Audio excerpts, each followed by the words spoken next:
Good morning, Tony. And Salka Blade, hello, welcome in. Have you guys been watching Amazing Clash this morning? Like, I bet you have. I know Fire Fiera was this morning. Kilo? Kilo, come to the resub. Hello, Kilo. Thank you so much for that resub. Mad Donkey, hi.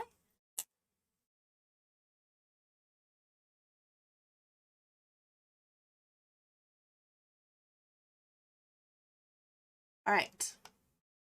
Let's see if I can reconfigure this. Okay, I got it. How do I subscribe? Hi, Oaken. Are you on mobile? Are you on your phone? There should be a button underneath that says subscribe. Well, did you follow first? And then subscribe. Yep, and then it'll take you to a purchase option. Okay, let me get to where I'm supposed to be. Like on the war screen. Oh, I am not accepted in. Hold on, actually, they're supposed to accept me in.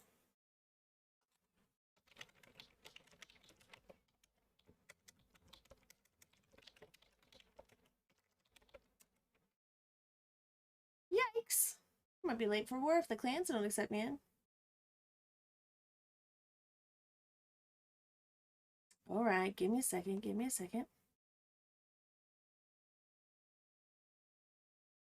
We don't know. Places them away.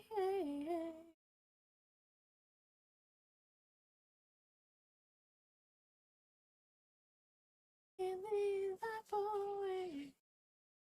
Alright.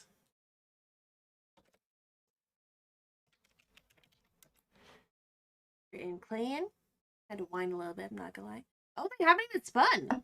What? They're late.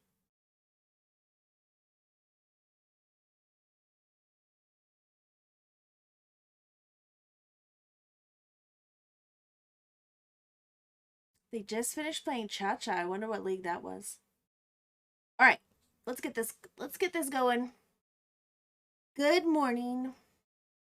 I try not to stream before noon, but here we are. We are here today because there are pre-finals. What is happening here? Why is my iPad like this? It was not when I started. I'll lose connection. So we are here with the black screen. This is what you came for. Let me fix this real quick. Hopefully, like this. To be fair, I did get super grossed out at my own, like, stream area last night and clean everything really good. But it should be fine. It should be fine. So here's the last war. They just finished this war. That's probably why they're streaming late. So they're about to start their Clashers Cup pre-final, which means that, so what pre-final means, I think, is that they made it through the lower bracket. And so this is the lower bracket final. So I think this plays for third place. But FuCHING and Dragon King, both amazing team. It's past noon for you. It is not past noon for me. Ooh, also you guys, wait. I actually, especially you, Tony, since you're on, I need some serious feedback on my mic today because I went through a lot of trouble to fix it. Like a lot. Okay, it wasn't that much, but I did spend a lot of time yesterday trying to fix it. So you got to tell me if it sounds better because, oh my gosh, it sounded so bad. I finally listened to it back and it was, no, nothing yet happened.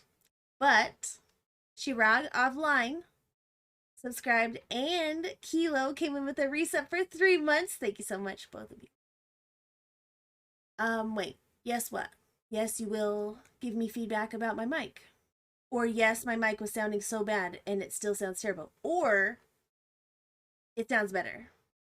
Oh, it was so bad though. Anything would be better, but still.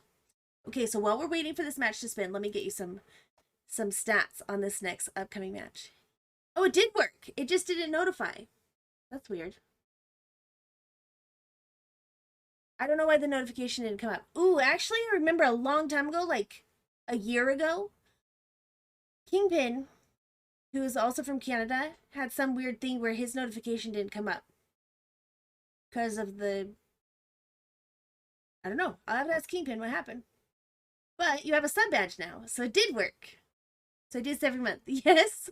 Yes, you definitely do that every month. Yes. Okay, let me get you some stats on this match, though. We've got a couple different graphics. So here you have the match stats. These are the MVPs for each team. We have Dragon King. This is Hunter X. He has in this tournament in the playoffs of this tournament, a 98.16%. Oh my gosh, DP, jeez. DP, let's do voice chat legends. And then you can you were in my DMs like, how am I going to make that adjustment in DMs? I was just getting used to it. And I was doing okay. In fact, here. This will make you feel better. After the stats. First, let me talk about Dragon King and FuCHING. So, Dragon King, their teams have averaged 14 stars each approximately. Flames are going around too tonight. I know, I saw. Who misspelled stars? Wait, me? I didn't? Match stats. Hunter X is their MVP. He's hit 8 for 8 in these playoffs. FuCHING's MVP being a UFC. He has hit 7 for 8. Their team has been averaging about 98% per destruction each. That means that these missing 1 stars have been time fails. That's insane. Oh.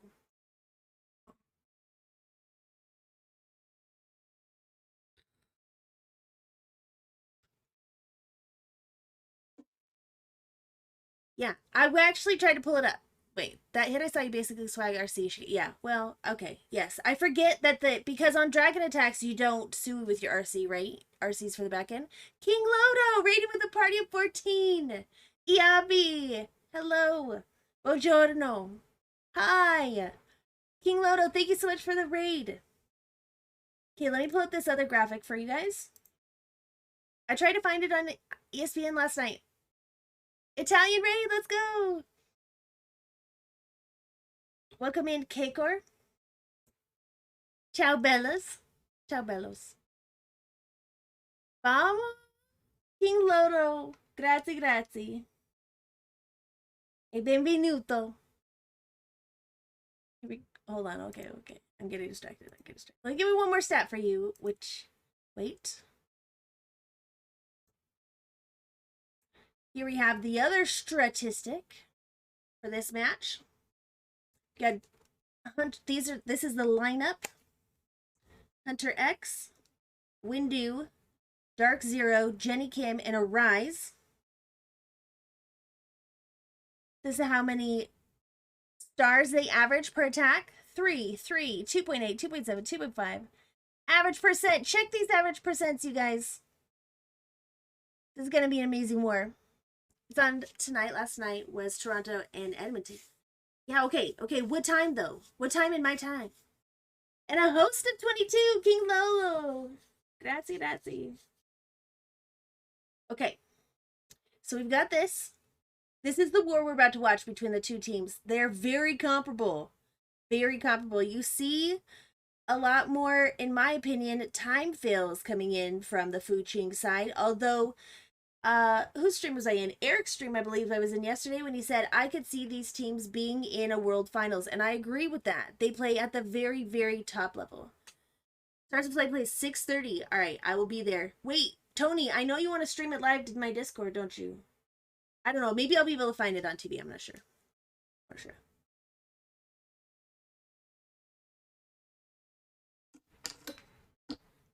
Okay. Are we feeling good about this? We're on prep day now. We've got a prediction up. Let me show you those.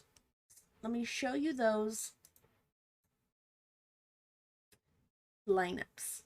We just saw them on the graphic, the stat graphic. Oh no. Oh, that would be so fun to listen to you guys talk trash to each other on voice chat. All right, we've got Jenny Kim, Hunter X, Dark Zero, Windu, and Arise. Playing for Dragon King. Playing for FuCHING. We've got Li Sao. We've got Ayu. We've got Chen. We've got Wukong. And we've got Mok. All coming in on a 15-minute prep. Oh, this is what I was going to show you. GP. I was barely starting to do Blizzard Lalo. And yeah, it's different. The Sui's different. Suing your RC is different than in a Dragon Attack. In a Dragon Attack, you see where your King Queen, and then your RC comes back in. So I was getting used to it, okay? Don't lose faith. Don't freak out. I can do this. I just had to warm up a little bit, okay? Everybody asking me if I can Blizzard Lalo. Yeah, I can. I just takes a little bit of warming up. That's it. You will stream it live here? No, I won't. Can you send the link the time you do it? It might still be working. I won't stream it here live. I will tonight be streaming EWU, the American Bracket Finals, though. That's what I'll be doing.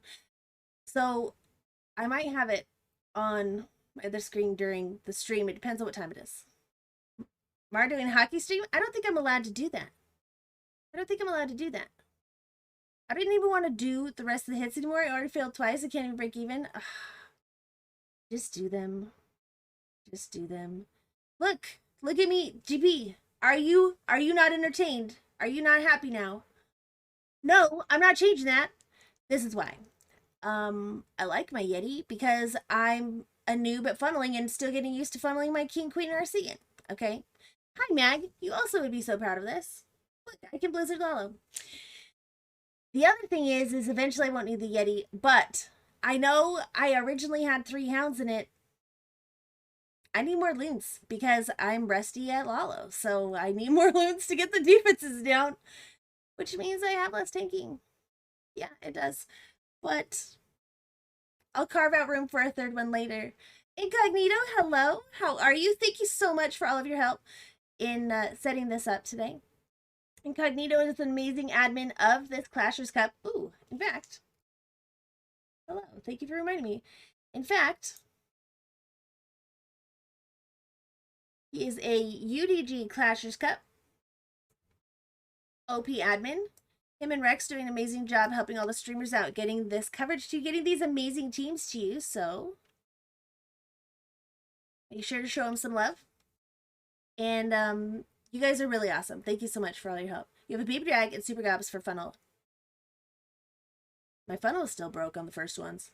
Just assisting amazing streamer. No, please streamer. Thank you so much, Incognito. Thank you so much. So, notice though that as long as I get the funnel, the blizzard off and the funnel, that the Lalo's fine. Did you notice that at least? Did you notice that at least? If you didn't, let me show you again. Because the Lalo part is at least fine. So you can suck it, honestly.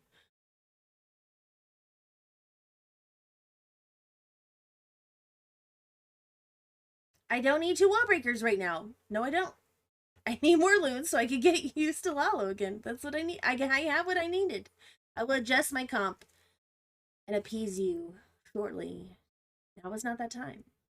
It was not that time. If you want to send me your comp and want me to try with your comp, then I will. But if I fail, I will be adjusting it.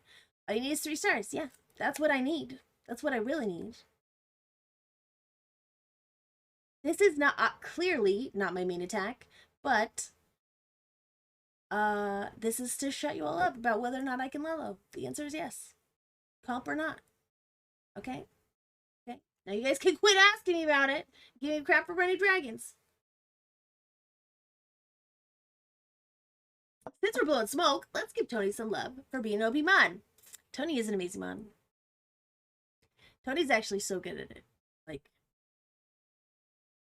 where have you been all my Clash life? Or all my Twitch life? Well, it's fine. It's fine. Yeah, maybe I could get through with fewer loons, but not right now. Not right now. Okay? I need my 29 loons. You need to back off a little bit. That's what you need to do. And the Yeti is to get a bigger Sui. So I can get you know, maybe an extra air defense down, so I only need 2 hounds. It's a trade-off, either a bigger Sui, a lighter Sui, and more hounds, or a heavier Sui and fewer hounds. It's just how it goes. It's just how it goes. Thank you. Just back off a little bit, that's why. All right, back on prep day. That was a well-executed plan. Well done. Thank you, Mag. Thank you, Mag. The answer is yes, said with 50% confidence. The answer is yes, I can if I have to, which I say all the time. Which I say all the time. No, we've been over this. We've been over this. Being stubborn means that I don't ever change because I think I'm right. That's not the case here. We've been over this. In my particular situation, what you do is get all of my sass and arguing and resistance and whatever else you want to call it. And then I change what I'm doing, which is not the same as stubborn. That doesn't make me stubborn because I'm changing what I'm doing. What that makes me is a jerk, and that's different. Completely different.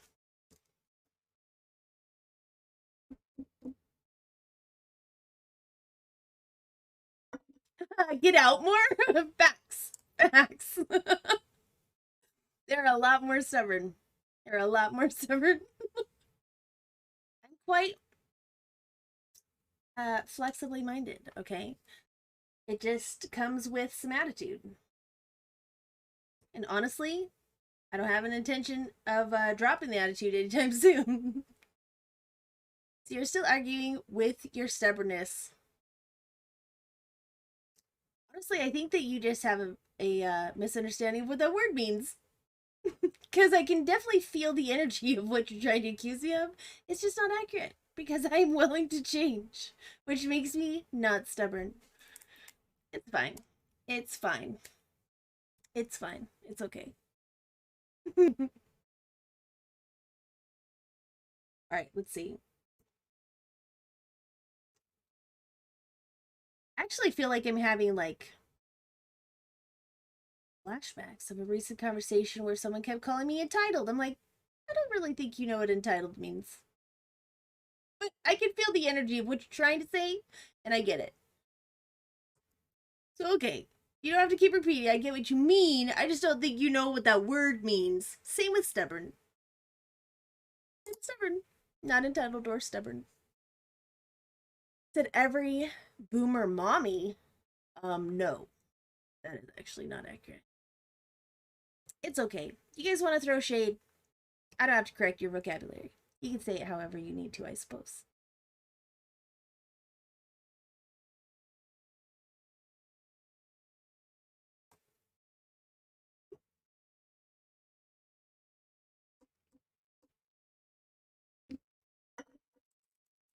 However, who did I get this comp from? Oh, so I got this comp from Mag. I ended up doing see? See? Okay. So I think I got this comp from Mag. I took a hound out. I added in loons. I also took something else out and added in a Yeti. So I'm very clear on the fact that a standard comp has another hound and not a Yeti in it. And fewer loons. And another wall break, probably. I'm probably gonna say that after failing the first time, I was like, I need more loons. What could I get out of here? I don't think FCC or I would do it again. I don't. We're still on prep. We'll go do a different hit then. Maybe. Maybe.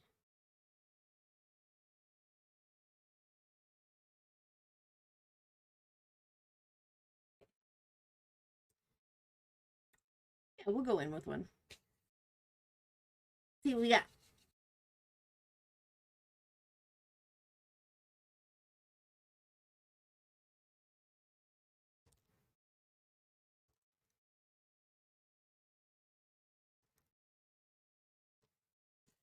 Okie dokie. That's kind of crappy, but it is what it is. Nice dip. Yeah, it should be fine. Why do I have 6 invis? Apparently I changed my request. Didn't realize it. Requested invis. You all dead? All dead? Okay. Got here. Thanks.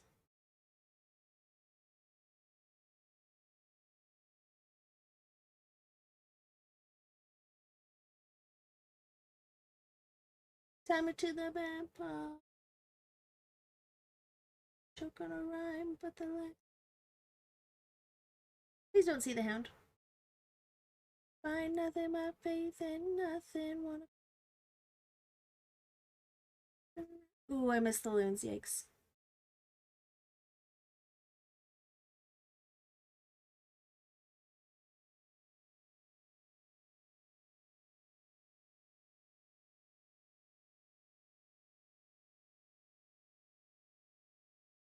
Don't die! Thank you, I need that sweeper dip. You did, Jason. Nice dip. Fail? Fruit. It didn't have enough blizzard value for this in particular.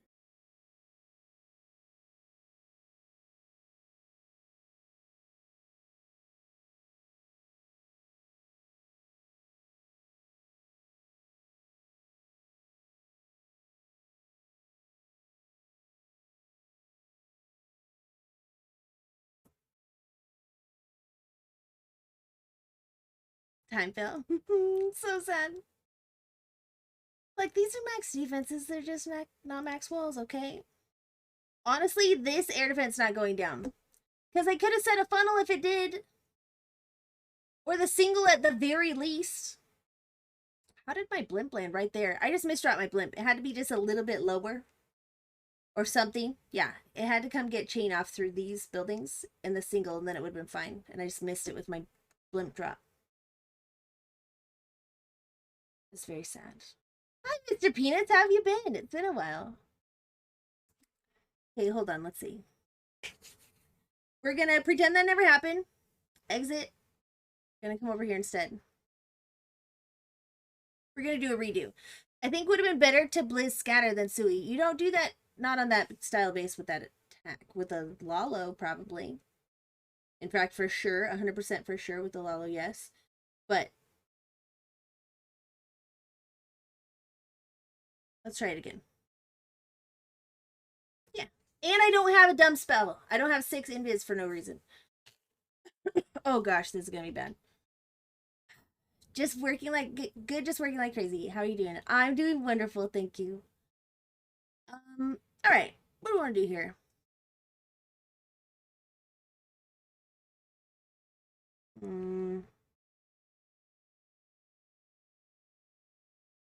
Ooh, I didn't test first. Then bend down. If I you and just let do it now.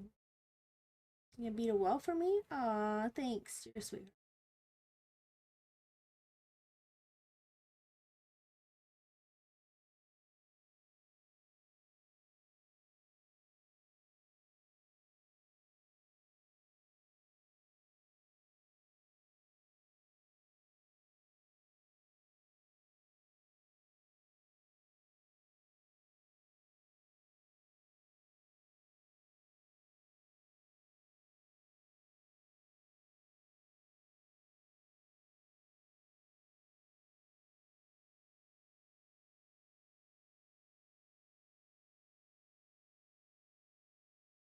That looks unhealthy for super wizards.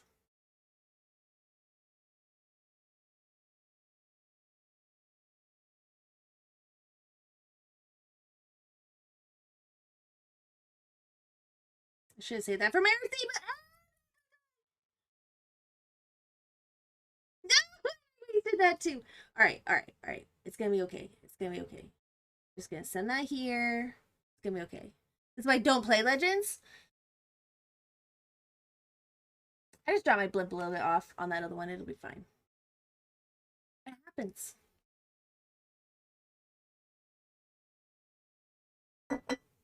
GG. This one's also dip. What's up with the walls today? I'm not even down at 5,000. Like, it was like 5,400 at reset. It's not that low. What's up with the Town Hall 12 walls? Don't you guys know it's a bowler smash meta?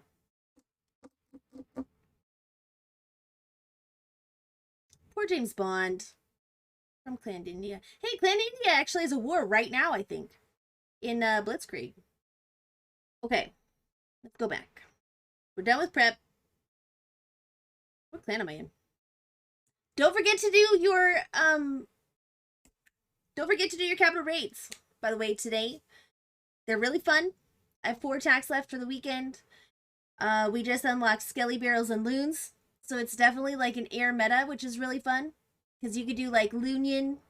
The Skelly Barrels are really cool because if you can get it over the wall into the compartment where the air bombs are, the Skellies will take it out. It's actually so fun. If you guys want to come play around, you can hit me up. See if I can make a spot for you in this clan. We're always full with 50, but we might have room for you guys to do attacks. What it would mean is I would shift some of my accounts out to go do some attacks of Witches of Terror, which is still getting leveled up. And let's go back over to the war. We maxed out Capital Peak level 3. Shivim, that's awesome. So we're at level 4. We're actually pretty close. Probably after this raid weekend, we'll be at level 5. We're definitely rushing. Like, we're not maxing everything first. We are maxing the offense, then upgrading whatever defenses we have to get enough upgrade buildings to be able to upgrade the Capitol Hall. And that's so that we can upgrade those new troops. Because honestly, even though we are a little rushed by not maxing out all the defenses, you have to upgrade a lot of the defenses in order to be able to qualify to upgrade your Capital Peak. And so we are upgrading defenses, and really we just want to play with fun troops. How's your E-Drag practice? Mr. Peanuts, you heard that Super Drags got nerfed, right? So everyone, I don't want to say everyone, but tons and tons of people are using E-Drags again. So my E-Drag practice, not great. I could definitely use some help with it. I'm not gonna lie. They blow my, I can't do it. Cause man, people who are good at E-Drags like you, they can wreck a base in like a minute. And I need to learn how to do that. So many people doing Inferno Babies. That's true. More people doing Inferno Babies. But honestly, Tony, I don't think that's because of the Super Drag nerf. I think that's because everybody switched to singles because of the Super Drag Super Bowler meta. You rushed to Town Hall to level 6 to get 3k capital gold. That's hilarious. My headset just randomly turned off. I don't think it's the battery's dead. Okay. Like more than 100k from 2 IDs. Like more than 100k from 2 IDs and 60k. Most of the contributions were from Matt. That's hilarious. No, that's me over in, I'll show you. We have one quick second. Let me see if I have an account over there still. That's me over here in Witches of Terror, which everyone is welcome to come do capital raids and capital golds over in Witches of Terror. Ooh. Except for we'll have to kick them during our NDL war probably, just for safety there. But other than that, we'll just pick one of my Town Hall 10s and we'll go look at the capital one over here. So this is definitely all from my capital gold. We're level 2, going to level 3. Come on, we can make it. We can get there. We're almost to level 3. And okay, I've taken the accounts out that donated the over 100. But all of these basically, a couple people put some in. Halo Blade put some in, and Harris and Bergiel added some in. I had to take my accounts out that added the 100k ones because I had to move them. But we've been loading it up. So we're getting there. This one's just going little by little. There's plenty of room for everyone. This is the tag if anyone wants to come over and participate. Like if you don't have a clan or whatever, or you just want to come play. This is a Witch of Terror level 6. You're doing a Darkin Riders? Okay, okay. There you go. Or if you have alts and you've already used 50 for your clan or just whatever it is, you can come over there. Now let's get back to the war. So as I said, these two teams we could see in World Finals. FuCHING performing very, very well recently. We saw the stats. I'll put them up again before this attack goes live. Any second now it'll go live, but I will put the stat up until it does. Dragon King and FuCHING Dragon King averaging 98.16%, FuCHING averaging 97.78%, each of them averaging approximately 14 stars. And that is the war we have in our hands today that is going live right now. We've got Hunter X coming in with Eject. Speaking of Eject, like what I just said, did I not call it? Hunter X coming in from Dragon King with dragons. Imagine that. E-Drags against Wukong. He comes in starter style, and by that, I mean he has come in from the Town Hall side, although he did use a blimp here, whereas Starter would have used a slammer over at 3 o'clock, which I think would have been stronger since the E-Drives were going to go get the Town Hall anyway, but the E-Drives are not as strong versus a Town Hall 14 specifically. They are fine against a 12 and even a 13, but the HP and the splash of the Town Hall makes it a little bit stronger to blimp with an E-Drag. That's what we did. We just did a little bit late, so we still pathed in that compartment, but we've made it through fine. Look at how many E-Drags are up. Look at how many E-Drags are up. We've got 80%. We added our RC in for the last 10% of the defenses on the back row. We still have the Warden up. The King and Queen have died out. This base. Oh my gosh, look at the time. Look at the time. What? The RC has died out? What's the health on this one? So we've got very low health drags into the multi and 2 green health drags rounding the 6 o'clock. And this base is gone in a minute and a half. Hunter X, just in case we have a perfect war today, Hunter X is giving them the time advantage right out of the gate with a crushing triple. I have time to play this twice. We have 4 minutes between attacks. That took a minute and a half. What the heck just happened to poor Wukong's base? He says, Hunter X says, thank you so much for running an anti-3-star. I will be using E-Drags now. That's basically the only thing he saw here. Because yes, is there chain value? Sure. There's some on entry. As you can see through the storages. It's probably why I chose to use E-Drag on this base. Is through this. Let me actually go back so I can show you guys for when you're looking for your own attacks. So, he's probably looking, okay, not just can our buildings one tile apart, but can my E-Drags lock onto a building that will chain to key defenses? So we've got a storage here chaining all the way through this expo. This is not, Arch Tower is not, but the rest are higher HP buildings. We get to chain through the storages one tile apart to clear both the funnel outside the trash ring around the Town Hall once it's blimped, and over here through this storage here is only one tile apart from a key defense. This storage here is one tile apart that can chain through other higher HP Wizard Tower cannon to the expo, to the cannon, to the air defense. Like, what I'm looking at is all the chain to the air defenses, to the sweepers. One tile apart from those buildings and the higher HP. So if a chain hits here, storage, expo, sandcastle, sweeper, those buildings are going down without ever doing damage to those E-Drags. That's why there are so many alive on the back end of this attack. Now watch them go in double speed. So blimp at the Town Hall soaks up 8,000 seeking air mines for that exact blimp. Which is the Hola, ¿cómo estás, Linda? Deadeye, hello, how are you? ¿Cómo estás, lindo? Look at that. And so you get those chains through the higher HP buildings into the lower HP buildings. We call those, let's see, I want to say like 5, 8, however many years ago, people in Clash Royale called them glass cannons. And they're troops that are lower HP, so squishy troops, lower HP, fragile little troops that hit hard. Heavy hitting troops. Me encanta tu español. Gregoriesco. Gracias, which say. Lo que me dijo Cadiel es que es, ¿cómo se dice? Que tiene caricatura. Que mi acento tiene caricatura. O ¿qué dice? Algo así.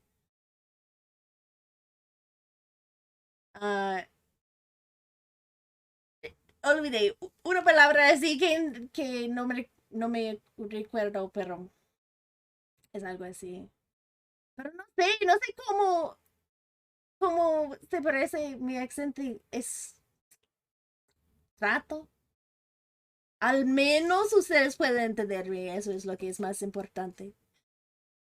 Cero, holas, bienvenido. We've got Lisao coming in from FuCHING with a spam dragon attack of his own. He's got Infernos here. Tony calling this one early on. I was saying how E-Drags are back in the meta. Tony was saying how Infernos are back in the meta. I said E-Drags back in the meta because Super Drags died out.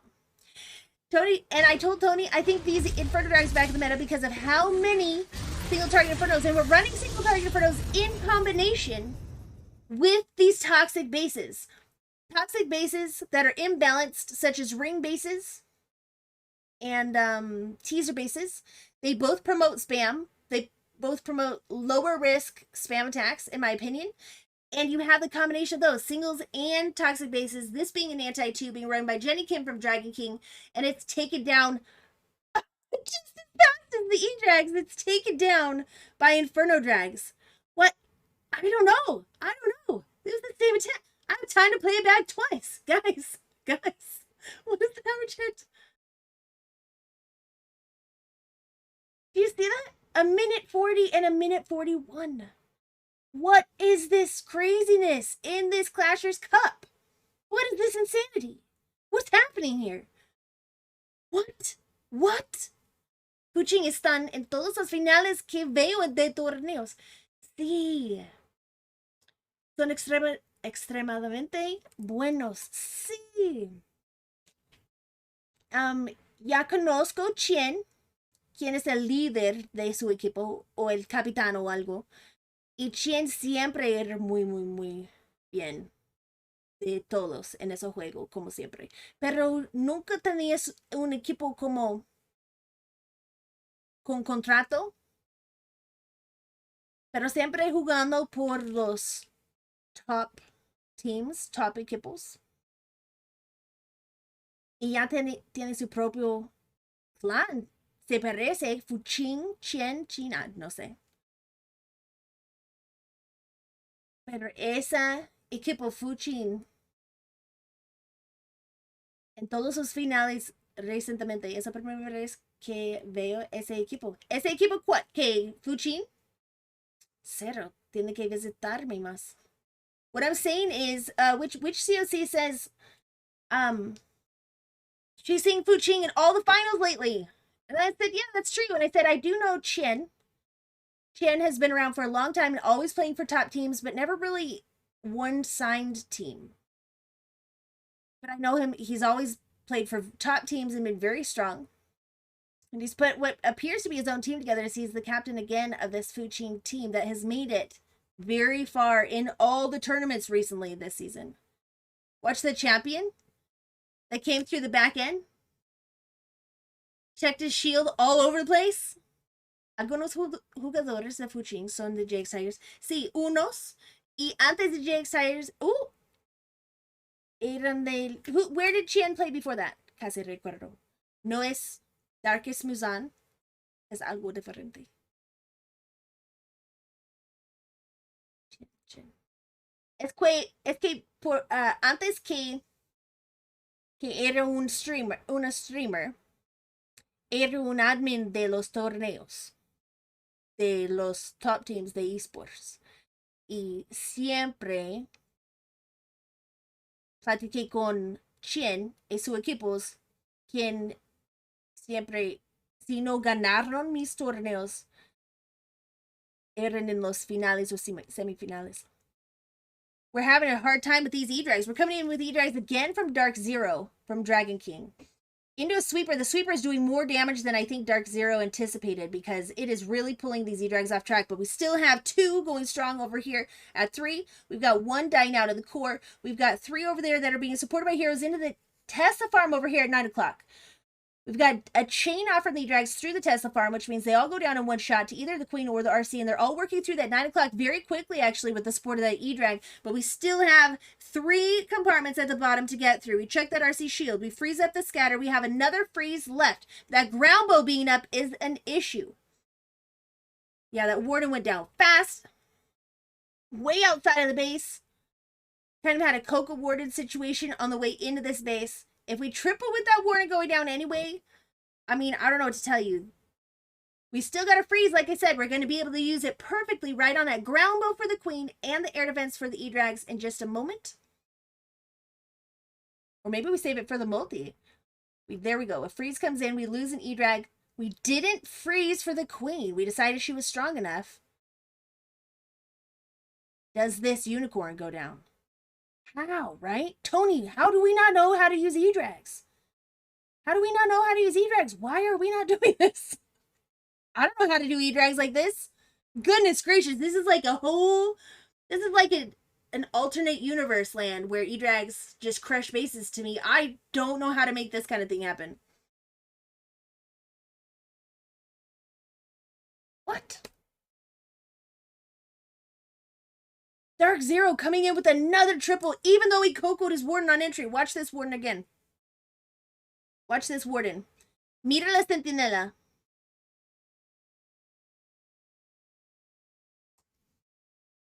Porque se murió afuera de los muros. Ahí a las 12, a las 1. A la 1. Hello, let's go.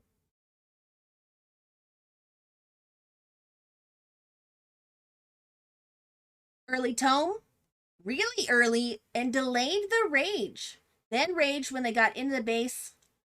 That Warden going down hard to 2 headhunters. E-Drags were too slow to do the damage. Super Drags would have saved the Warden because they fired faster, right? They come in with their damage faster. E-Drags have that delay where they get where they're going, take a deep breath, they compose themselves, and then they shoot their electricity. E-Drags just go over and blow. So it's a different kind of damage. That's why they struggle against Town Halls at Town Hall 14, which is why you'll see a Blimp coming in more often with E-Drags and a Slammer more often on this style of attack where you're coming Town Hall side with the Super Drags. Super Drags being nerfed, we're not seeing them anymore. Apparently these teams have all learned their lesson and they've dusted off their E-Drag skills. He's still tripled with it. Just, you saw actually the key there, in my opinion, we'll watch it back. I'll tell you when we watch it back. But the key there, in my opinion, was having that hero support at the exact perfect place at the exact perfect time to where the E-Drags were damaging buildings while the heroes were taking them out. So the heroes just kind of cut through that base like butter. They're just like, blah. They made it all the way through the end. And it wasn't just because they're so strong. It's because the buildings were all at half health. I think that's huge. I think that's a huge portion of this attack. Flame Flinger coming in from 3 o'clock. Warden at 6. We've got a Super Bullish Smash trained up from Wukong from FuCHING. Number 1. Against Dark Zero from Dragon King. See what he's got. He's got Bullish Smash. It's the first ground attack we've seen. I'm coming excited.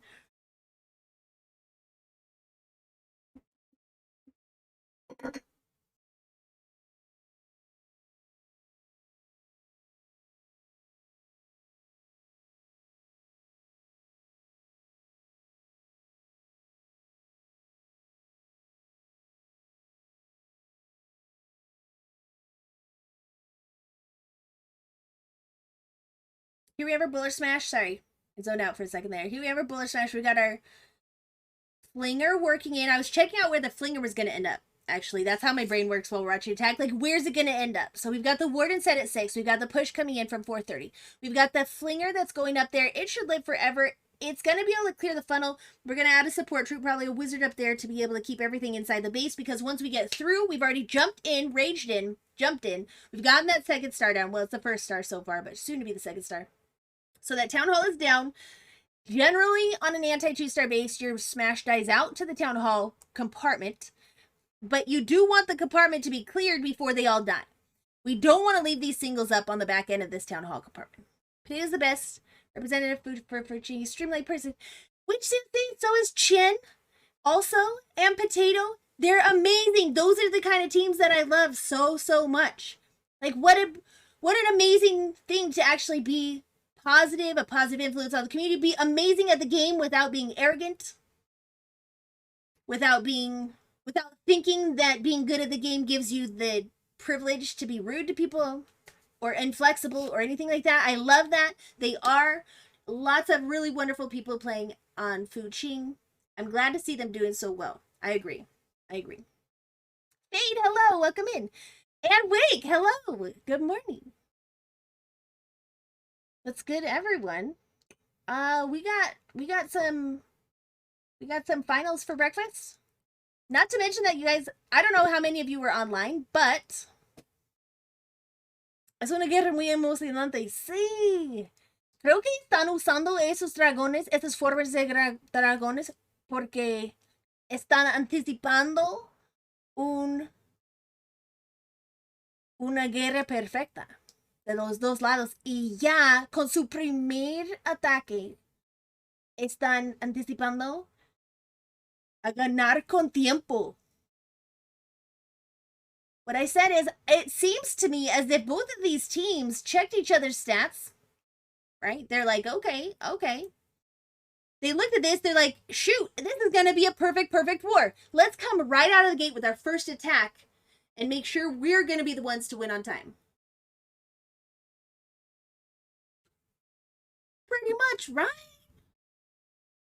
Oh, you know, crushing people, the usual. How are you guys doing today? Fade, you know when you raided me, I was literally about to raid you. Just saying.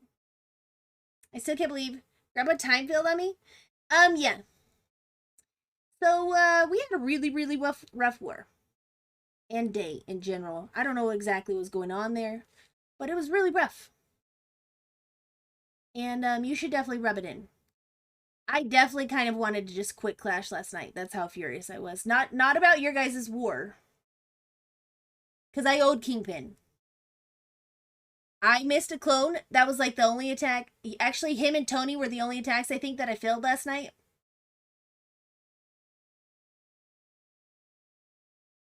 I was not happy.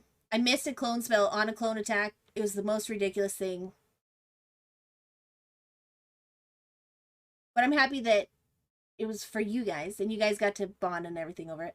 But I definitely was super tilted last night, and definitely just wanted to quit Clash. I retired last night. That's what I should say. I retired from Clash of Clans last night.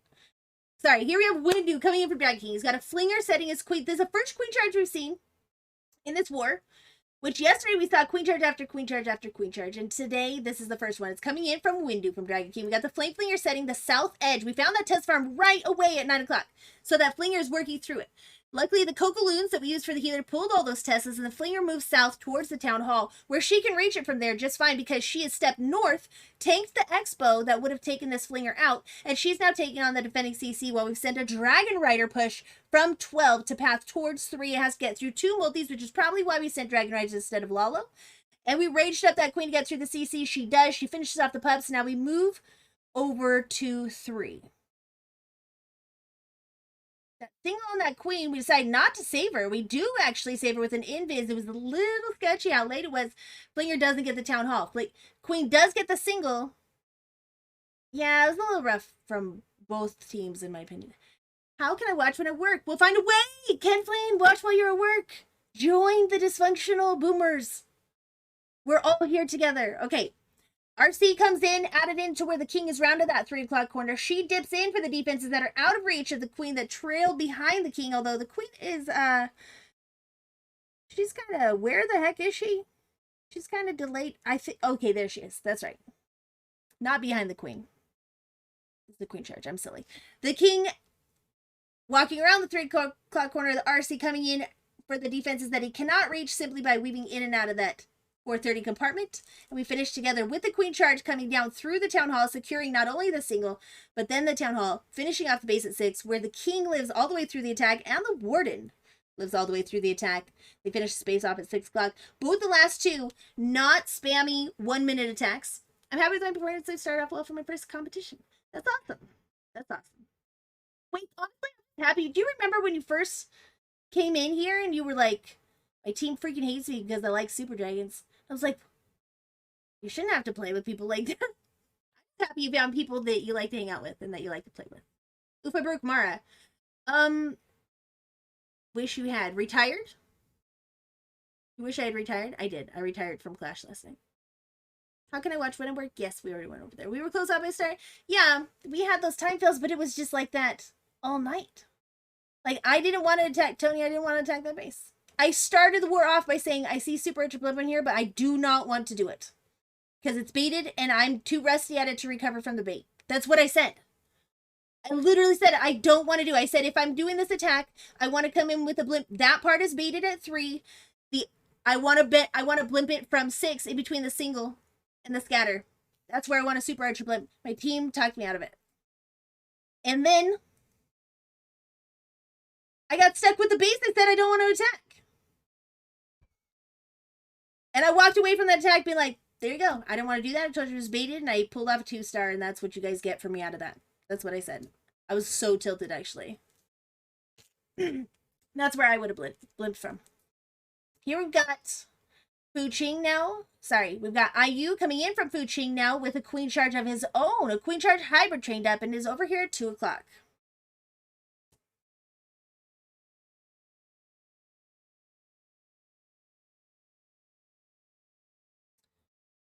Baby Drag sets her south edge. Kokoloon comes out in front.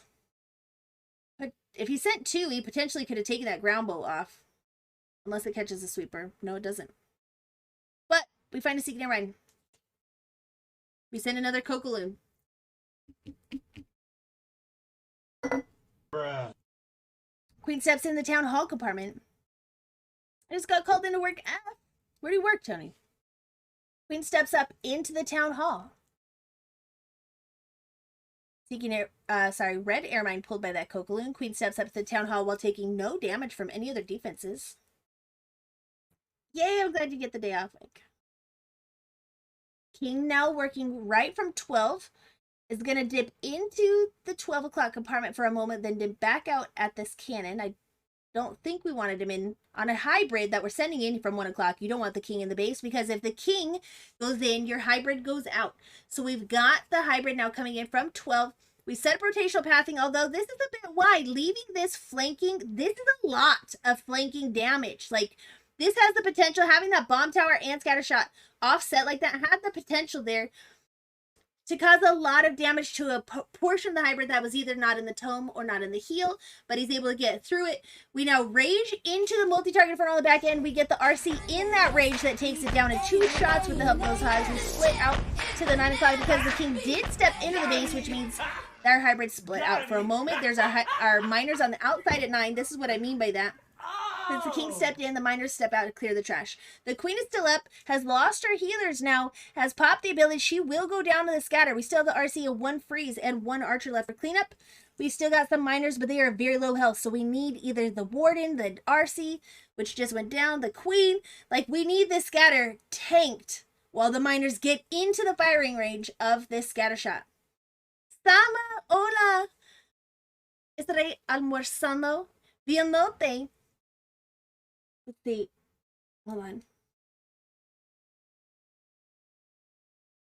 Shimuelo. Thank you for the follow. Espero que disfrutas tu almuerzo y tu clash. Para mí es el desayuno, porque para mí, ya son las 11. It fell short. 95. I was going to say that. I got distracted by Sama. I can't help it. It's a cutie pie. They couldn't make it through those last 3 buildings. That scatter defends that entire base. That is the slip up from FuCHING. Dragon King has the opportunity to win this war simply by going perfect now, which they clearly intended to do for the whole war. They clearly intended to go perfect for the whole war, in my opinion, because of the kind of the speed of attacks that they've been using. They got their average speed down first by starting the war off with their spammy hit that didn't take as much time to plan, didn't take a queen charge to plan, didn't take a funnel to plan. They full send. They got that under 2 minute attack, minute 40 actually attack, and they both intended to go perfect in this war. I will show you the stats again between this attack. First, we're going to watch a rise come in from Dragon King to see if they secure a triple here. Pause. Okay, we're in the 3rd round, so this is the first attack of the 4th round. If they secure a triple here, it's going to be really hard for FuCHING to be able to come back. Acá son las 3. Tarde parece estar comiendo igual. A las 11 también. Poquito tarde al desayunar. Pero en todos modos, solo como café por el desayuno. Y por eso Cualquier hora no es demasiado tarde por un café. ¿Tienen el pase en las manos, Dragon King? Sí. Que no aflojen el ritmo del plano. Sí. De acuerdo. Dragon King can do it here. What Witch Susie says is they've got this pass in their hands. It's in their grasp. Hopefully they don't lose this rhythm and their triple streak. Hybrid coming in. We have another hybrid. We just saw the only fail in this war, a hybrid that came in from FuCHING. Now Dragon King using a Rise sending his hybrid very early on. We just secured the town hall and that CC pull, and then we full sent. We didn't worry about getting too much value. We didn't set too strong of a funnel, and that is actually a difference between how you queen charge Lalo versus how you queen charge hybrid. Hybrid is sent very early. You send it a little wider, you send it a little early, a little spammier. Lalo, you secure better pathing funnel. You have to get key defenses down, and you also can leave less time for the Lalo, actually, because there's a lot of cleanup drop behind it, whereas hybrid is kind of its own cleanup, and it needs a full minute 45 about to get it done. That queen, unfortunately, goes down that single, even though it's taken down by the Seiki shield of the RC. Was taken down in time. RC versus RC, and the Headhunter gets her through it, but they trade. The RC is now down. We have the Hogs that are deployed. Oh my gosh. Out of the Flame Flinger that has been clipping that 3 o'clock apartment, kind of trying to push these Hogs through the Inferno compartments in the core. The Hogs are now out at the top of this base at 12. They're splitting all over for defenses. This Expo being the one key defense that could be a major problem, but the Warden is on it with, there are enough Hogs alive that they've grabbed onto the Warden's AI, which is huge here because he's not shooting non-defenses. He's shooting the defenses with the Hogs. The Hogs and the Warden are able to clear the rest of the defenses. It just comes down to time. We still have Hogs up. We have the Headhunter up. We have, that's it. That's it. Like I said, hybrid's kind of its own cleanup. You don't bring 10 minions to clean up after the Lalo, right? It's down to time. It's down to time. The other attack ending at 95. So we've hit the 95. 12 seconds. Oh my gosh, this. Go, go, go, go, go. Go, go, go. Go, go, go. Got a Headhunter and Warrior on it. I mean, a Headhunter and Hog on it for 5 seconds. 2, 1.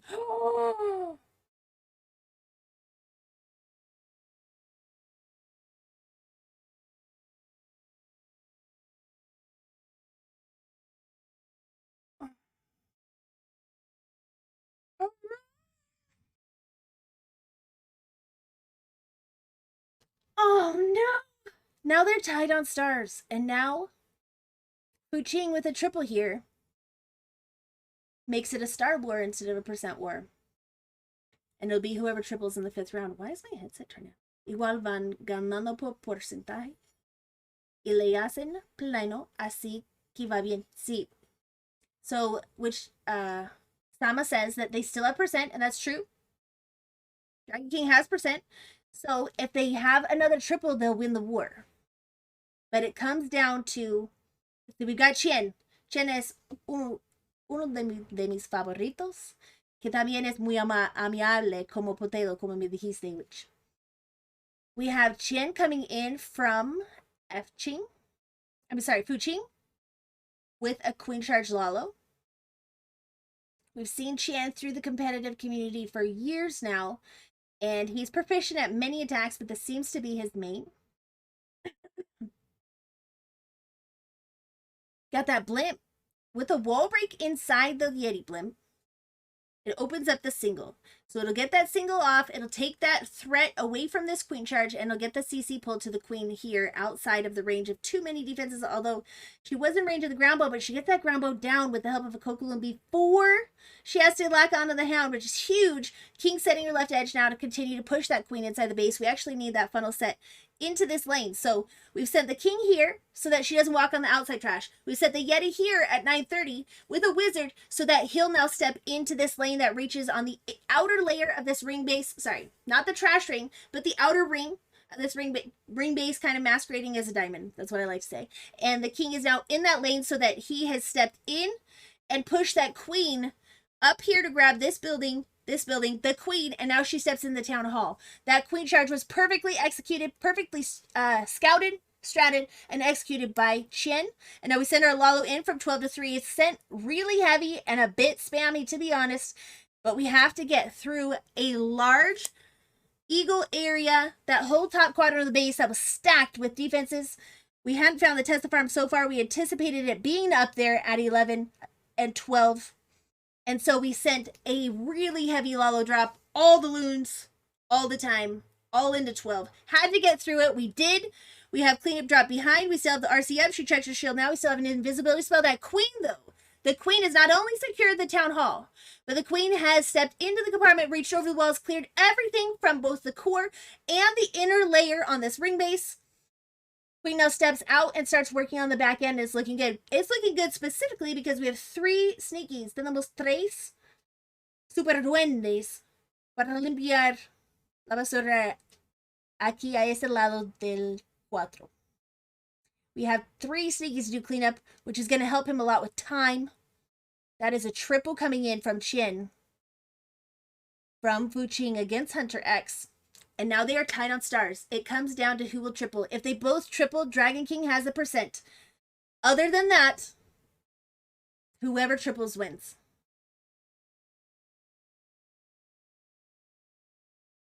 Look at these stats real quick.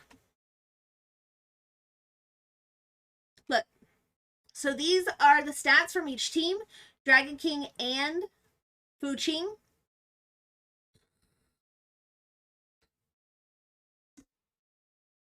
Notice that they both average about 14 stars, so this is true to form. And look at their %. Mira su porcentaje. Cada guerra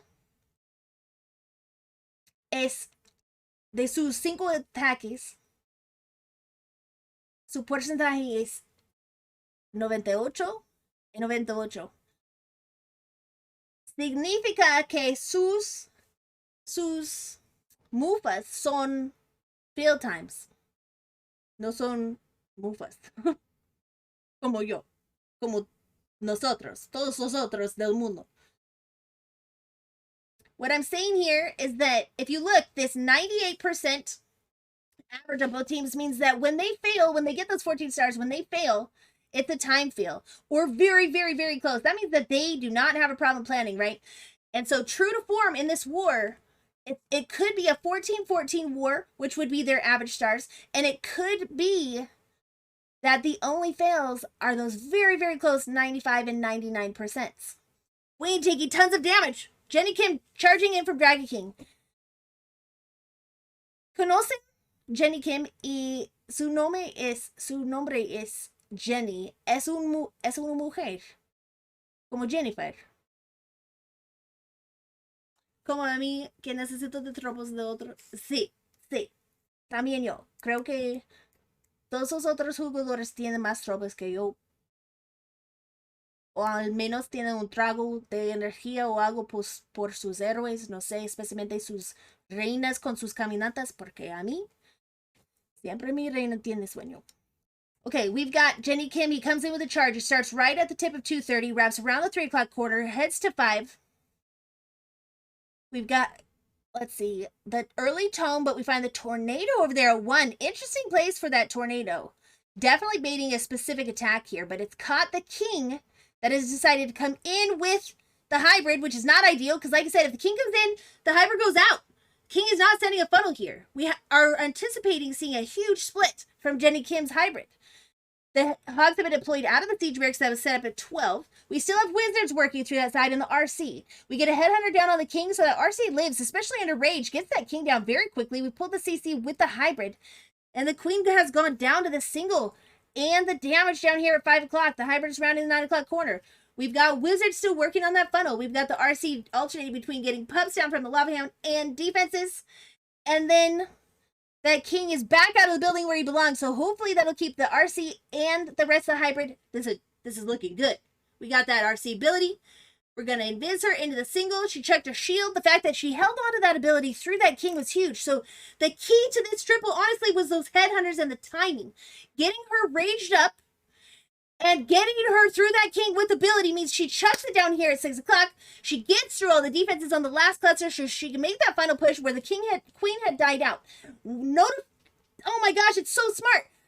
Jenny recognizing that his queen was not going to get the rest of the value there using the rage on the RC instead to get those headhunters in the RC through that king with the ability, and using that rage there instead of keeping her alive through a single where he didn't have the spell support to be able to get her through the single, and the rest of the Tesla farm that was down there means that the RC can do it on the back end instead. This is a triple from Dragon King. This is a win for Dragon King. They have won this lower bracket finals now. And now for honor.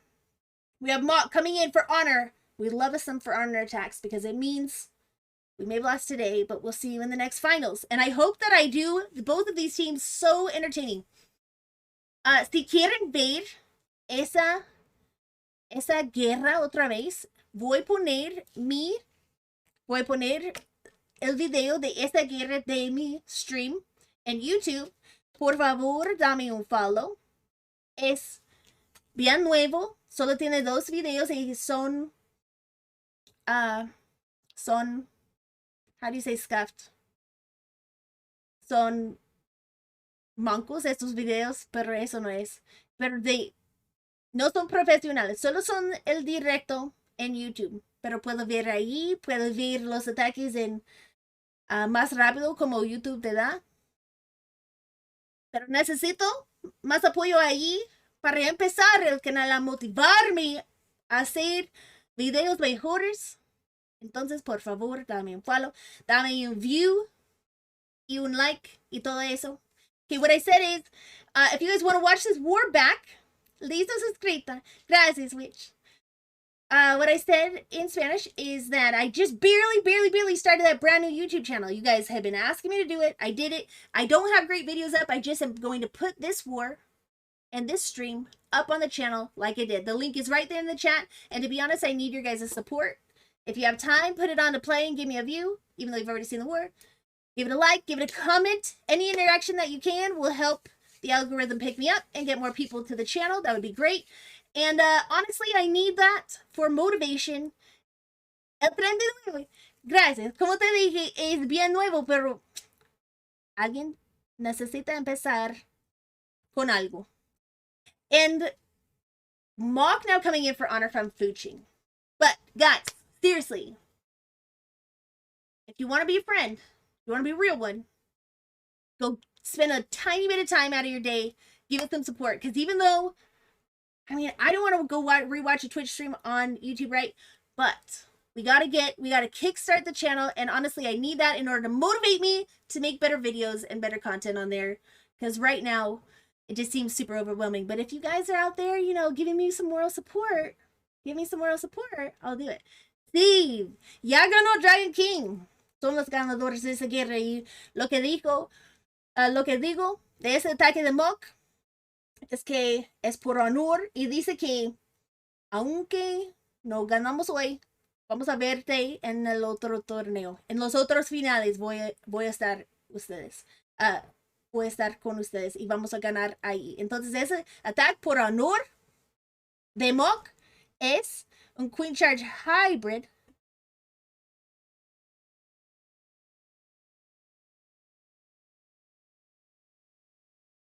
What? I don't think I saw that flame flinger. Where's the flag for the flame flinger? Oh, there it is. All right. So we've got the hybrid coming in from 3 to 6. In that flame flinger, we had a Dragon Rider, which I've seen several times actually with a hybrid, with the Dragon Rider and Loons coming out. Apparently, people who are better at hybrid than me think that that is the stronger CC to use in this attack. This was a zap. I don't think I was paying good enough attention to this attack. This was not the attack that I thought it was. I thought it was a hybrid. It's a hog. It's a Queen Charge hog attack. And the sneakies were not able to get that town hall down. The hogs had to come in and get it down with the freeze. We did a zap Queen Charge hog with sneakies for the town hall. And it triples. This attack is kind of wonderful. Yo quiero ver los campeones en HWT a FuCHING. Así diremos que nos eliminó el campeón en cuartos de final. Necesito ver este torneo a ver cuándo son esos finales entonces, porque ya olvidé a revisar su calendario. Oh my gosh. You guys, this attack, actually, I was too busy like talking about my YouTube channel. I apologize. This attack was amazing. Do you guys see what is. This is a Zap Creature Tug. Who wants to be doing Zap Creature Tug? There's one guy, and he's Latino. He plays for a Latino team. I don't know if it's, I don't think it's Tompanay though. It's on a Latino team that I see that does a Zap Creature Tug, and he's so good at it. My queen, you don't have enough, you only have 2 rages, you have no heals. Mira que tiene no ningún curaciones con sus montopuercos. La siguiente semana es semifinales y en 2 semanas a partir de hoy es la final. Okay, okay. I will see if I can go cover those. I'll see if I could go find which COC is telling me about the HWT finals and that they eliminated Brothers Army. Dragon King did. Or FuCHING did, I mean. So she wants to go see them. Nick did Zap Lalo. Was nasty. Yeah, no, it's a Zap Quick Charge Lalo. Or sorry, Zap Quick Charge Hog. And I've seen him do it 2 times this week. And it's so strong. But in order to do that, in order to do a Zap, 2 things. In order to do a Zap Queen Charge, your queen cannot charge into the base. Like, she cannot dive into all of the damage. She can't take multiple expos on, plus scatters, plus CC, plus heroes, plus infernos. There's just not spell support. She can't charge into a single, not spell support. And here, we've opted for 2 rages for the queen instead of any heals. So that means that the hogs have to get through everything they're responsible for with a tome, basically. Because at any moment, you could hit a double giant bomb, right? So here, in order for Mock to do that, he's got his queen not pathing into the town hall, not pathing into the depth of that compartment, but getting that CC, zapping the funnel for her, getting the CC pull, and coming over to 9, where she only has to deal with 1 scary thing at a time. Gets through the queen with the headhunter. That flame flinger's dropped at 6. The flame flinger at 6, this is important, means that when he sends his hogs into here, like I said, they can get all the way through this compartment with 1 tome. They don't need to heal here. They can tome through that 1 compartment. After that, it wears out. They need to heal through the multis. But the flame flinger is cutting off the rest of the value needed by them. So we invis into the town hall. It doesn't go down. 2 hogs come in with a freeze. In limited spell space, 2 hogs come in with a freeze. They get the town hall down. Now we've got the hogs coming in. They do get through with a tome, but they have that massive split. King did not set the edge for him because he dipped into the town hall compartment instead of walking this lane he was supposed to. They die out, but they've gotten through 1 compartment, which is all he needed the hogs for. Flame Flinger took care of the 6. Queen took care of the 9. Snakies took care of the 12. Hogs only had the 3 o'clock, and that is how Mock was able to get it done. All right, let's go watch these attacks back. That is a win for Dragon King. Congratulations. Let me show you again. Wait, do I have the bracket? Let's see if I can grab the bracket for you.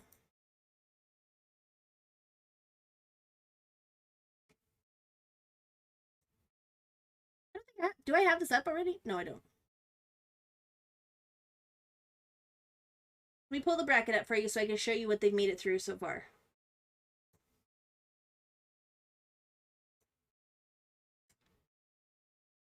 Hey, Edwin, I'm wonderful, thank you. GG ambos clanes, sí. Era una guerra maravillosa. Let's see. Here's the bracket that they've made it through. So this has been the playoffs. You got the way the Clashers Cup has set this up. I saw your videos on YouTube. Meg! I just started my channel there. Oh! Guys, is my mic peaking? Tony. I need some mic feedback because I made it through a whole war now. How's my mic?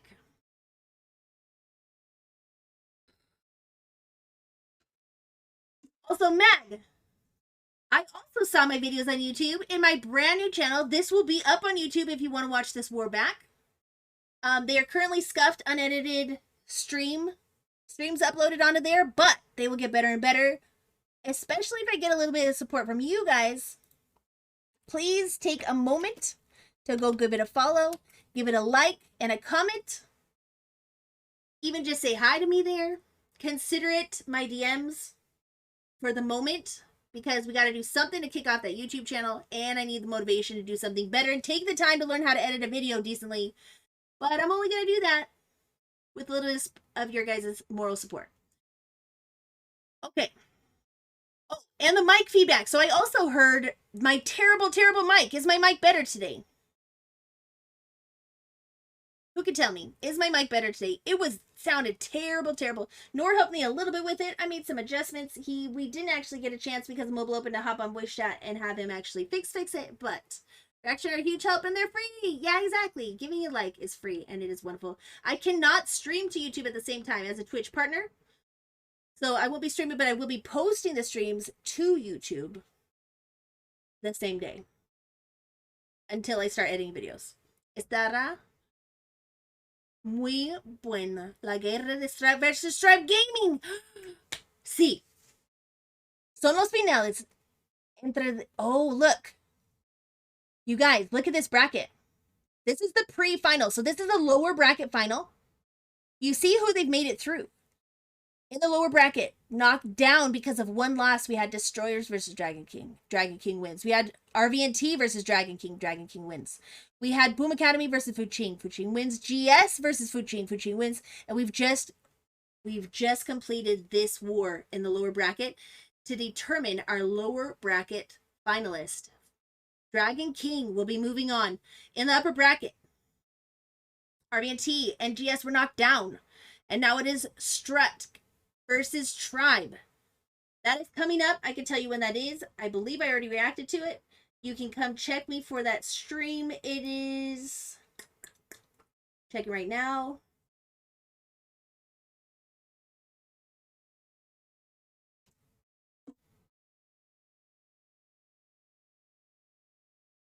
May 16th. What day is that? Me despido, linda. Nos vemos en una siguiente transición. Gracias, Witch. Vamos a esperar por la guerra de French Clash Cup, que es... ¿Qué es? Sorry, May 16th will be the Tribe versus Strut War. It will be at 11:30 my time, so that is 2:30 Eastern. The 16th is Monday, so I'll be doing an earlier stream that day. Let me see. Where is it? I'm looking. Give me a moment. All right. The next war we're covering today is 2Late4Shiver versus Spacestation Gaming is coming up next. So stick around. So now we have, like I said, Dragon King in this lower bracket finals as the winner. Will war the winner for the grand final. We're the winner of Strut Gaming versus Tribe Gaming, both looking very good lately, both going head-to-head in Mobile Open at the moment, if I'm not mistaken, and we'll see them Monday morning. Again, I just want to give some love to both these teams. We don't have pictures of Dragon King. I want pictures. ¿Dónde están sus fotos? ¿Dónde están las fotos de Dragon King? But we've got the pictures of the FuCHING side. Look at their average percents. Look at their most used attacks. From FuCHING, who is it that came in early with E-Drags? We'll go check it out while we recap their attacks. We have IU with Hybrid. We have Mok, who just came in with the Zap Queen Charge Hogs. We had Chan with the Queen Charge Zolo. Both of them using their strongest attack. IU, I believe, also came in with that Hybrid. Hold on. Checking, actually. Apparently I'm not. IU did come in with the Hybrid, but he was the one who got the 95%. 95%. And look at his average hit rate. I mean, his average percent is 98. That's insane. Almost 99. He's so good with Hybrid. The one time he falls short, and it is not good enough to beat Dragon King. That's insane. And we have Wukong that came in with Super Bowler triple. Everyone using exactly what their best attack was. That is what makes a good team, you guys. That is what makes a good team. They didn't go claim whatever they saw first or whatever base they saw first. They looked at all the bases. They gave the strongest base for each person's strongest attack, and they had them do it against that base. We only had Lee Sao, who came in with a different attack than his favorite attack, and he came in with the Inferno drags rather than the Hydra. Although I think it was an Inferno Hydra, so maybe that counts. Maybe it is. Maybe it is. Dragon King as well. We had Hunter coming in with E-Drags. We had Windu coming in with a hybrid. Dark Zero did not come in with Super Drags, so he's definitely adjusted to the meta, knowing that they were nerfed, thank goodness. And he adjusted by using E-Drags instead. He was an E-Drag hitter. Wait, Hunter, I don't know that he used E-Drags. No, he did. They both did. They both did. What? We got Jenny came in with hybrid and Arise. Welcome in, Eric. And Eric viewers, welcome into this war. You guys got here just in time. We're just chatting about this amazing war that I know you guys just watched too. And we have Spacestation versus 2Late4Shiver coming up next in the round of 16 of French Clash Cup. Hello, hello, welcome in. I will say hi for a moment, then I'm going to put this back up because I want to talk about something for a minute. Where are we? Hello, everyone. Welcome in. Prediction question mark. I'll handle the predictions, don't you worry. Bro, how did that last hybrid triple? Well, they got... Did you... It wasn't a hybrid. It was a Zap Queen Charge Hog. Like, there's only one other person that I see pull that off consistently. But I was looking... That's why I was looking at this stat. Eric is looking at them using their strongest attack. That's his strongest attack. That is Mock's strongest attack. Wait, you mean the last hybrid from Dragon King? You mean the last hybrid from Dragon King? Yeah, I don't know how that... I don't know what that did. It was all over the place. That king was inside the base. The hogs the miners were outside, like, you know, when the king goes in, there's no funnel, the miners were way out. That's actually what did it. It was kind of on accident. Those miners dipped out over there to... Wait, I'm trying to turn this off. Stop being weird. Guys, stop being weird. Stop being weird. Okay, so I think it's that... I understand Mark. Mark was just doing my thing. Yeah, that's Mark's favorite attack. It's insane. SKS, thank you for the follow. But honestly, I think it was because that king went in, so those miners had all dipped out to the trash ring and weren't taking any damage, and they just happened to, like, meet up with the tanking troops into the 6 o'clock, like, at the perfect time. That cannot be planned, I don't think. I don't think that can be planned. I mean, but then you say, okay, I say it can't be planned, and then you've got... Not that. But then you've got him running a hybrid for a 96 and 95% average percent and averaging over 2.5 stars with it per attack. Yeah, there were a lot of graphics. It's actually kind of cool because I like to nerd out on them. And I hope that's a trend for admins because I started getting extra graphics from French Clash Cup and stuff too. I'm like, hey, I kind of like these. These are kind of cool. Wait, should we now post analyst highlight videos? How about that? How about that, Incognito? Incognito OP admin for Clashers Cup would like Eric specifically because I know he's not trying to get my YouTube channel. By the way, everyone who came in from Eric, this is what I need from you. Are you ready? Are you ready to do me a solid? What I need is I start a brand new YouTube channel. I've only uploaded 2 VODs to it so far. I haven't even edited a single video, but what I need is some moral support so I can get motivation to put videos on my channel. Okay? I'm not going to be able to do it without your support. So go over there, give it a like, follow, whatever else the YouTube thing is that I have no idea about. Comment. You can go say hi to me on there. I will answer to every single comment. I will answer. Yeah, go do that so that you can give me some motivation to kickstart my YouTube channel if you guys want to see these wars analyzed. Like Incognito, the league admin is saying, can I get your guys' analysis on this war posted in a video on YouTube? I don't know. I'm brand new to YouTube. Brand new. So I need your guys' motivation. So look at me like that. That attack is stunning. Wait, for which one? Jenny versus IU? You just like their pictures. You just think they're cute, don't you, Kareem? Hold on, we'll go look at their pictures again just for you then. We'll pull it back up. Wait. This one is the one with all of them. Jenny? Wait, I don't see Jenny. Oh, Jenny IU. There he is. Cutie Pie? K-pop star is what you're saying. Oh, no. Jen... I'm getting the names wrong. Which ones are the Cutie Pies you're talking about? Jenny doesn't have a picture, but IU does.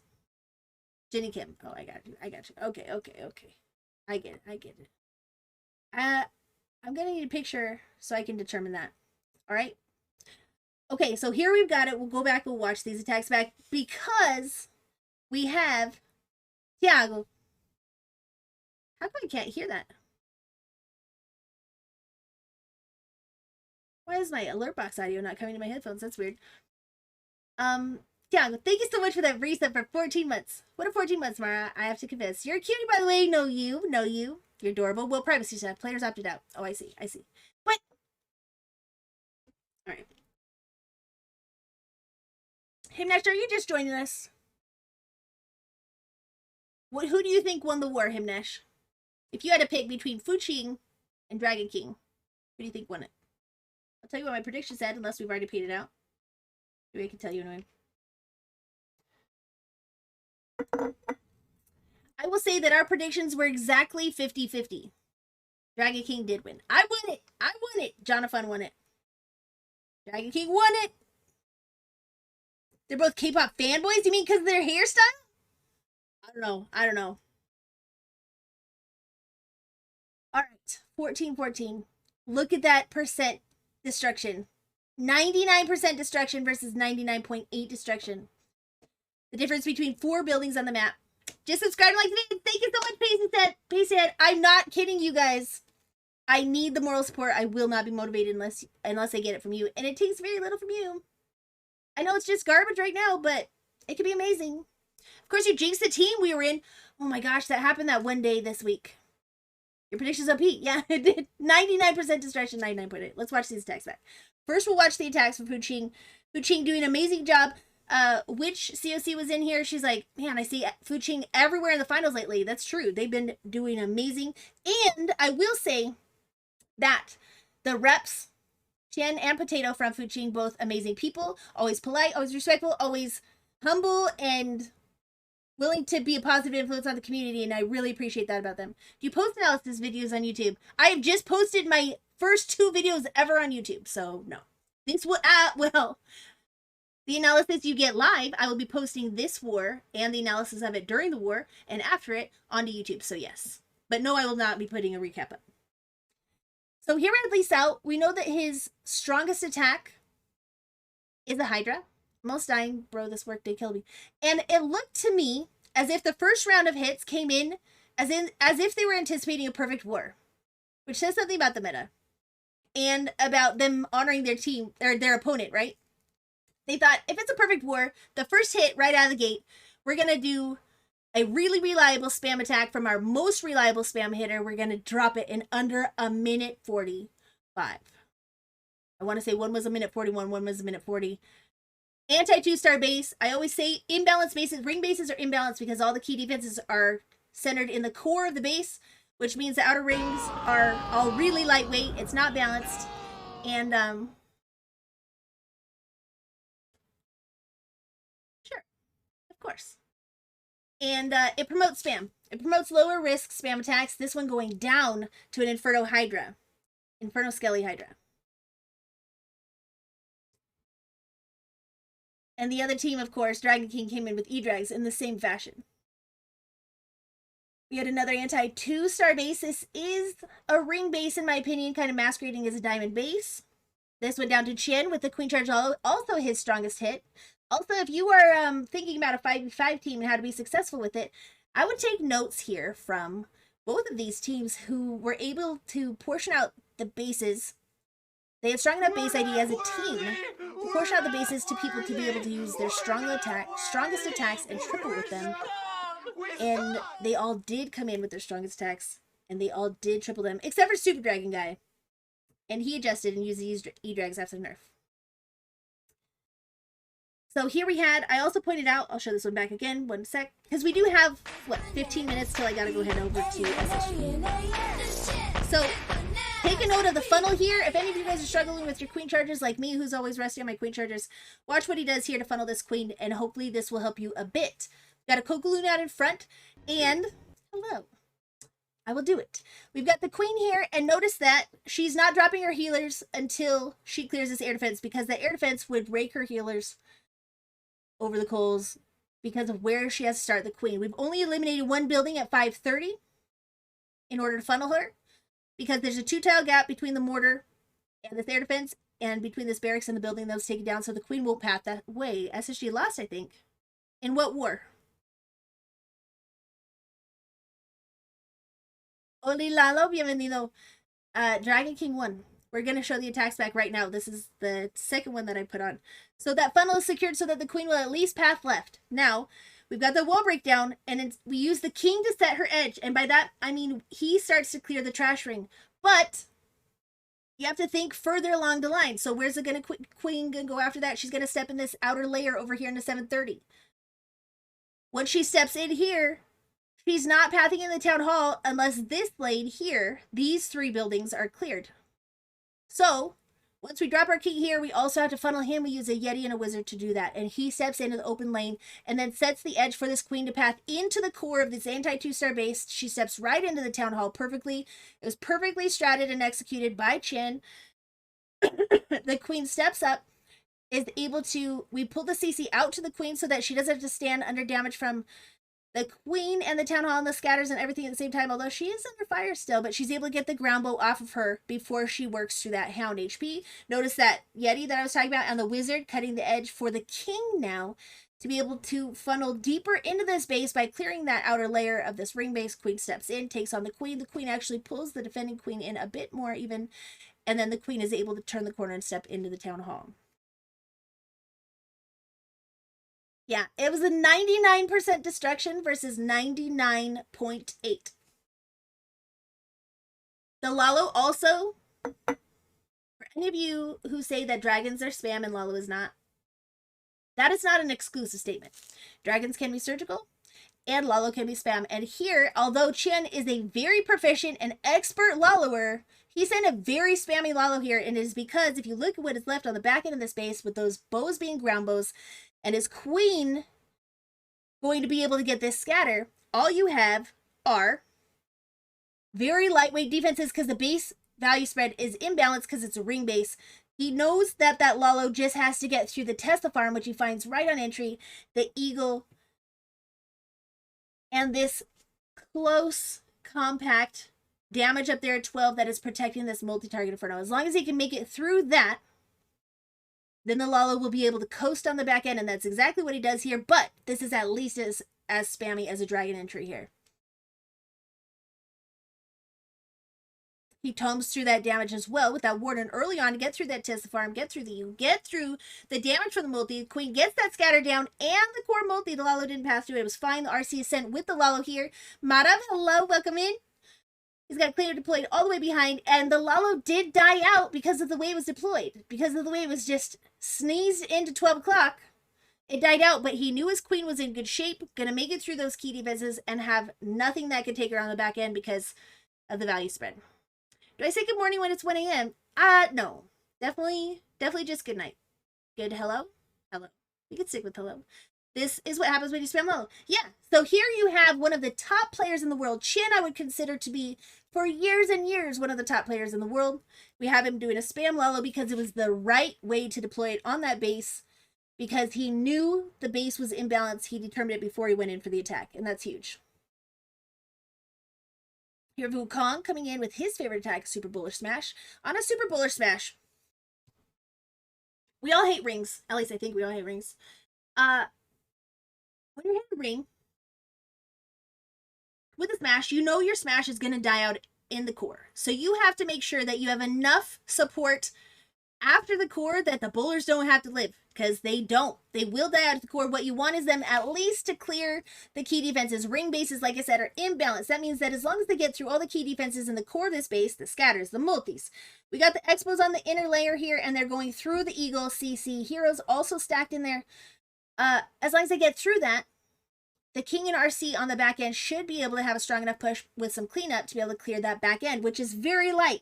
Arch tower, air defense, mortar, cannon. Like, you only see the occasional wizard tower even.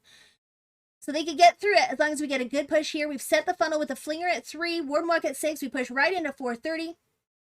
We get a bit of a split, and we take down that first star of the attack. We have to use a freeze because we have on the backside of this compartment 2 singles. We decided we had more value coming through the Eagle and the Tesla farm here at 430. than the singles, but now we leave them up, which is an issue. It's taken out a lot of our smash faster than he anticipated. It leaves it up. Even so, the queen is able to get through it, get it done. RC does come in through the light work defenses with the Valks that he used in his Flame Flinger to be able to clear some of the buildings with the RC, do the cleanup, and tank for that RC a bit as they cleared last edge of that base from 12 to 9. It was nicely done here by Wukong. And Geheimwaffel, thank you for the follow. Here we have Mock doing mock things. Like Eric said, this is just Mock doing mock things. You guys saw on this that he had not been able to get that first star with the sneakies. Now, I explained this already to my stream, but you guys that just came in, I'll explain it again. So here you have, if you're going to zap and queen charge, you're really short on spells. You've just used most of your spells, half of your spells, for your zaps. The zap here is for this funnel for the queen and to take some of that pressure off and set the edge for her. And take the key defense down, of course.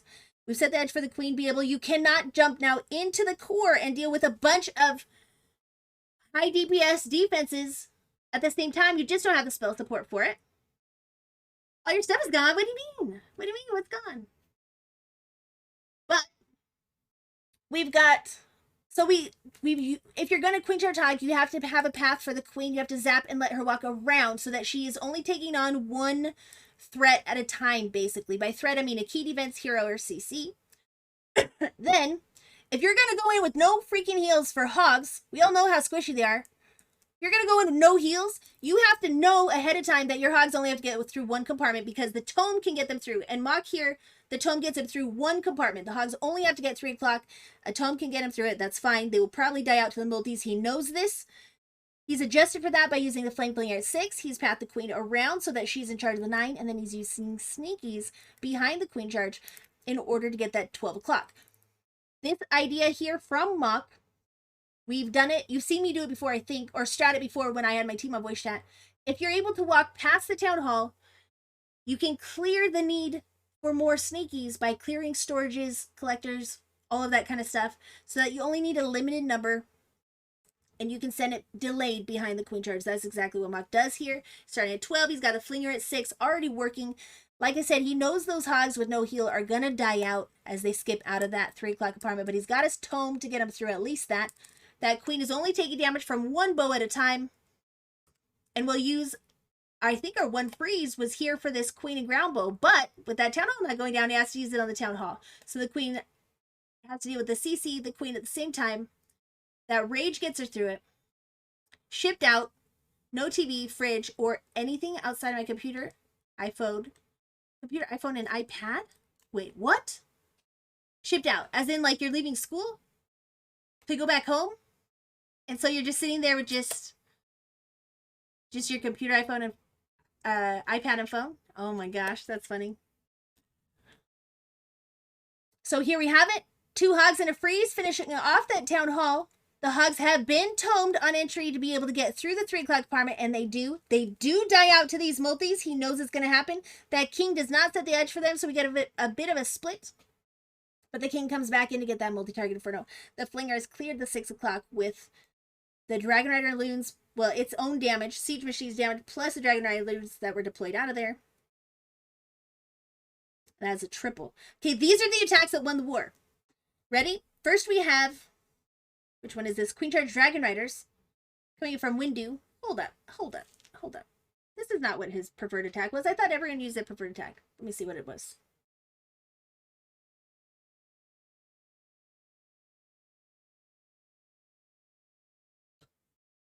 He did not use a hybrid.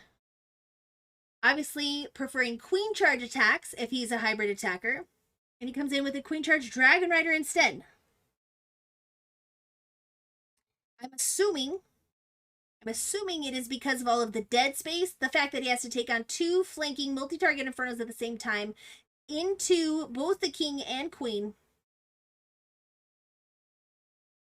And that they are ground bows.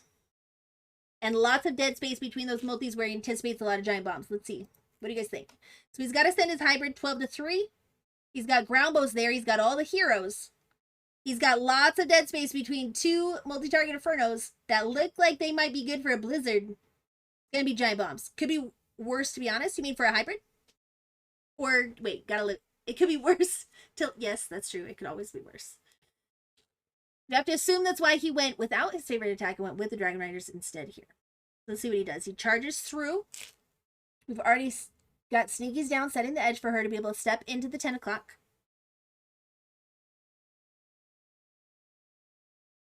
Flinger on her south edge. The Coco Loons pulling those Teslas is huge, but we don't have anything to tank the mortar now, which means that Flinger takes a little bit of damage, and it takes a little bit too much. Even though one mortar isn't necessarily the end of the world for a Flinger, it takes a little bit too much damage and doesn't get the Town Hall, so the Queen ends up getting it, but this jump gives her access to it. It is able to get through Tesla Farm, which is nice for these Dragon Riders. They get to skip past many giant or Seeking Air Mines that are often around Town Hall compartments and Tesla Farms. That Flinger is able to kind of scoot underneath them. The Dragon Riders path nicely from 12 to 3 with the help of Headhunters and the RC. They get through the defending heroes, all three of them. We round that 3 o'clock corner. The King is still up at green health and finishes while the Queen gets to Town Hall and steps in at 6 to meet up with him here. I think I was chatting during this one. That's why I forgot. I mean, I did cast it, of course, too, but I didn't remember it as well.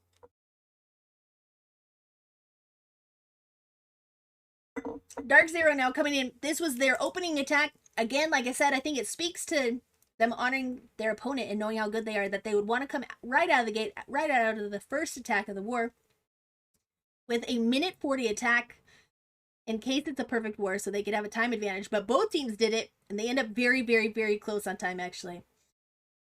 E-Drags just absolutely run over the top of this base. Oh, this isn't their opening one. They ran 2 E-Drag attacks. This is not the opening one. This is the one that barely tripled, in my opinion. Dark Zero struggled into that sweeper quite a bit, actually. That's why we often see sweepers zapped for E-Drags, because they are more damaging even than some of the defenses, than a lot of the defenses. RC checks her shield, but doesn't get through the ground bow, but we still have these 2 E-Drags that almost no health. They get chained while not taking damage to help this Queen. The Queen is able to get through the wall. E-Drags die out even with that freeze. Even though we didn't freeze the ground bow for her, we froze the air target defenses instead for the E-Drags. The E-Drags die out anyway. The Queen just goes beast mode and comes and finishes off the base anyway. Takes the ground bow out herself. It was already weakened by the RC. Finishes around the 6 o'clock corner. Grabs that multi without dragging her unicorn through it. So she lived. Hunter X. This is the attack that absolutely crushed, coming right out of the gate with E-Drags. A very, very light funnel, 1 building on each side. This is not something you see very often with the split Thui, Queen at 12, King at 3. And then full sending with the offset blimp quickly, 2 early rages and an early tome, and a 3rd early rage. And this base is done in a minute 40, just like this. RC comes in early. That is something to note here, that when he saw, so with the E-Drag chain, you often clear lower HP buildings, but leave up higher HP buildings that are potentially key defenses, expos, scatters, infernos, eagle. Sends the RC in for it early, and that pushes the E-Drags together to keep pushing through the core of the base instead of splitting outside. Sends it in at 3 o'clock, 4 o'clock behind that King. Helps with some of the defenses along the way. Dies out at 6. E-Drags finish it off with the Queen. Queen awarded. Did the Queen live through this one? I think she did. I remember. Either way, no, she didn't. She died at 9. And the last attack of this very, very close war, 99% destruction versus 99.8 destruction. The win goes to Dragon King. They will be going against the winner of Strut versus Tribe Gaming in the grand finals of this Clash of the Cup. Either team, to be honest, would be a worthy opponent for either Tribe or Strut. All 4 teams performing extremely well lately. We have Jenny Kim with a Queen Charge. Queen Charge hybrid. He sends pause. The difference between a Queen Charge hybrid and a Queen Charge Dragon Rider, or maybe not Dragon Rider, but a Queen Charge Lalo, is you send it. Let's go. It's the weekend. Kevin, hello. Welcome in. Let's go. It is the weekend. For me, it's still before noon. So it's not quite yet, but almost. But The difference with hybrid is you have a stronger funnel that lasts deeper through the base with the siege barracks. So you get the P.E.K.K.A. and wizard supporting the push with the king. You send it much earlier than a Lalo. You don't have to get specific key defenses down for the hybrid. They are their own cleanup. It takes a bit longer, and you need to send it earlier and get the pressure off of your queen. Mostly because you're apportioning more spells to the hybrid, usually, than with the Lalo. So you don't have like 5 rages or whatever for your queen. So he sends it very wide and very early. The queen, once he knows the town hall is down, he also here, which I thought was weird. I don't think it's that weird. I've seen it happen before. He lets the hybrid deal with the CC. Yeah, I've seen it. Do I think it should work? No, I don't think it should work. I think you should have to charge into the CC and the town hall. At least. But the hound just trails along. RC ends up taking it out. It did neutralize. Oh no, the RC misses it. The RC misses it till it's pup. I forgot about that. That is how I forgot about that. This is the Jenny Kim triple Eric was talking about. He doesn't pull the CC with it. Mysteriously, the RC doesn't see the CC and doesn't get neutralized. If the RC locks onto that hound, she's neutralized for the entire attack, and it's too many defenses for... Let me show it again. It's too many defenses for the hybrid to get through, but the RC, as it is, gets through a huge portion of defenses. And what I said when it was live was...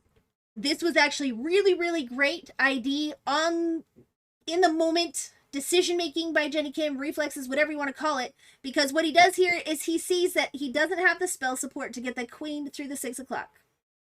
He uses the rage on headhunters and the RC to get through the king instead, which keeps that RC alive. Keeping the RC alive lets her clear the... With ability means that she gets this all down very quickly, gets through the king without having a pop ability, clears the 9 o'clock, and then can check her ability here, down here at 7. Which is what tripled the base. Because as she chucked the ability, the miners moved right to the key defenses left, which was the single target inferno. Let's see what happens. So you see, the wide bridge sent, RC sent, RC never sees that hound, it's on the warden, the owl's just taking shots on it, the owl ends up popping it. The poison was for the headhunter, so that the owl changed through the pups while the while the hybrid and warden are tanking the pups. RC was able to hold on. I'll show you again because I went 4 times speed. One more time. Last time, I promise. So notice this part, because this is what I think got him the triple, was the exact perfect timing of the rage and the headhunters here instead of keeping the queen alive here. That decision right there, I think, got this triple for Jenny Kim. I mean, as far as like letting the hybrid deal with the CC, this is what I have to say about that. It is not something that I would like to see work, but it does.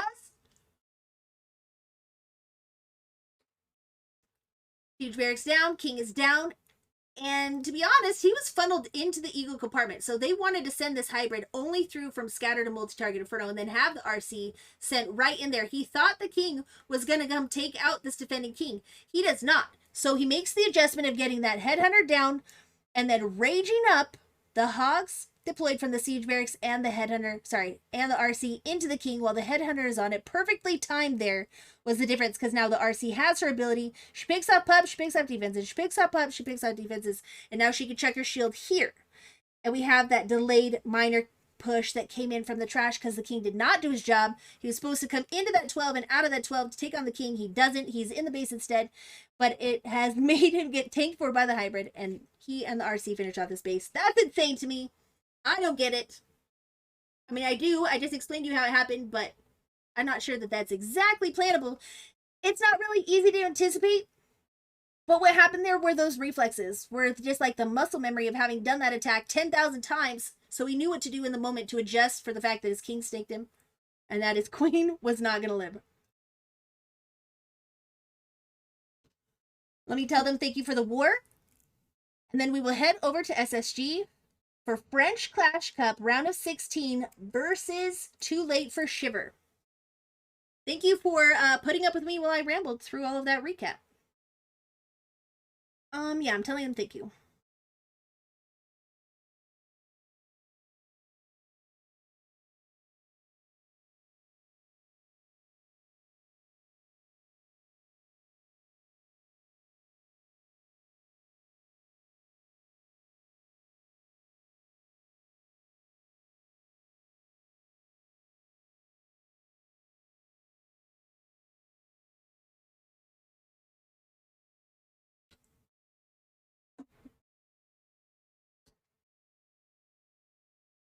Eric, didn't you raid me yesterday, maybe, or something? Where's the viewer that came in and asked if I can Lolo? Because don't make me show my triple. I'm going to be down 30, 40 trophies today. Oh, that's still a solid day for me, to be honest. If you went minus 311. What's your trophy count?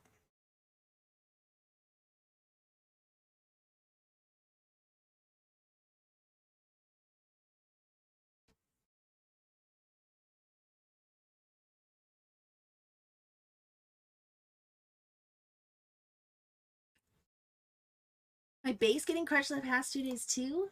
Yikes. Oh, we didn't pay out yet. Let's see. Or did we? Choose outcome. The win goes to Dragon King. Reset around mid 5,700. So that's why. When I was that high, it was the same thing. I like my little 5,400 reset. I like my little 5,400. Not a Tiago base. FS? Did you not triple it?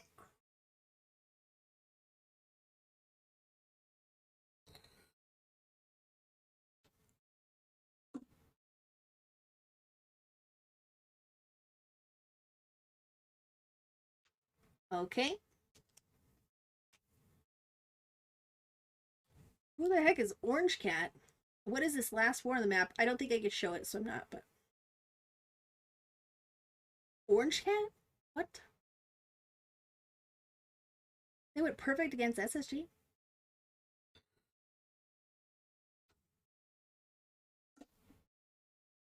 I'm using Twitter bases? Kevin, that reminds me. If you would like to... I said it last time on Eric's stream, because honestly, I want you guys to go do it. Wait, let me take this logo down. Let me put up this logo. Let me change the title. If you, wherever that viewer is, actually there are a few that came in from Eric's stream, can you Lolo? Because I was doing Hydra. I like Hydra, okay? It doesn't traumatize me like Lolo does. Here is me being able to Lolo. In Legends Day, I don't know what the heck this base was, but even though GP hates my comp, I still tripled with it, so there. Tiago, this is for you too. Take note. There you go. Can I Lolo? Yes. Do I Lolo? Not usually.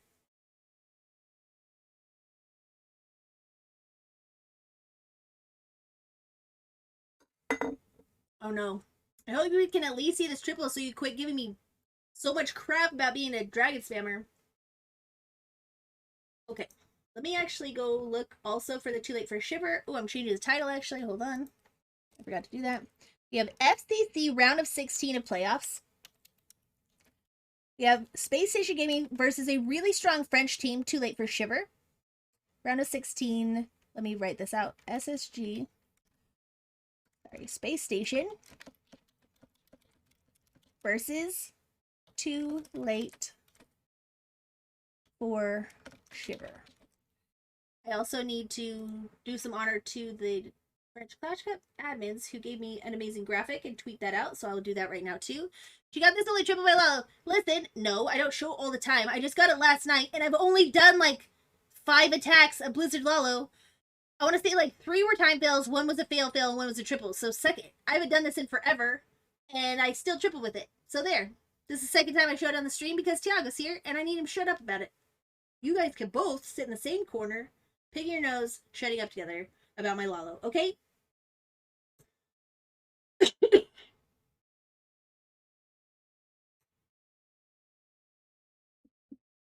Let's see what we got. Getting this thumbnail tweeted out. 2Late4Shiver versus SSG. Let me go tag him. Connection down, screen freeze. Uh-huh. Uh-huh. Uh-huh. That's right. That's right. That's right. And it's not a spam, Lolo. So there. I don't know if I just saved this or not. 2Late4Shiver. Saved. Tweeting.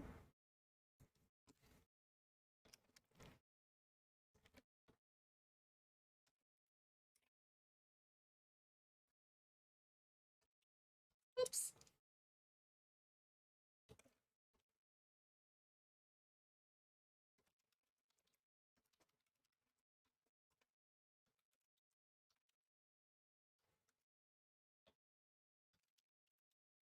So there. Spacestation versus 2Late4Shiver.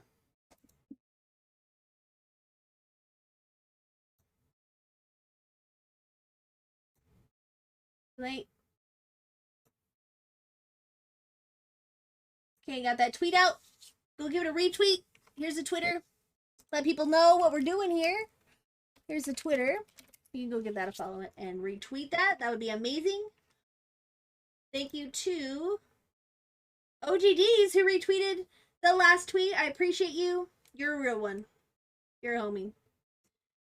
Now what am I doing? I'm getting this. My queen just scanned me so hard. Walk from 12 to 3. Cheesy lollipops. Oh no. Okay, here we have it. Get your... Did Tony have to go to work? Is that why not? Tiago, could you... Tiago cannot mod. He has no internet. Alright, fine. I'll start the prediction. Here is your prediction. Who will win?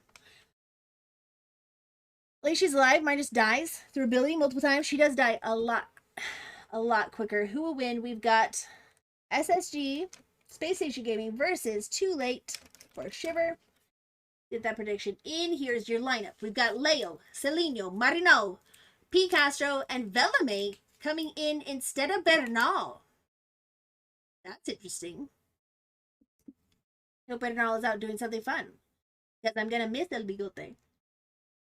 We've got 2Late4Strike Nathan. We've got 2Late4Strike Kairos, Black Fox, Darkstar, and Meebot.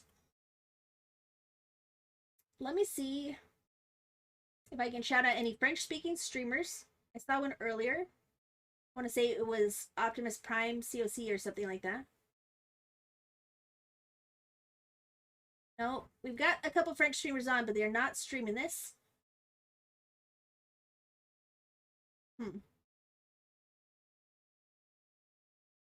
There we go. We've got Gigino streaming in Italian. We've got Badstag Gaming streaming in Scottish. Does that count as a language? I don't think it counts as language. And let's see. That looks like the only ones we've gotten in. Who's in for Bernal is Bellamy. I know, right?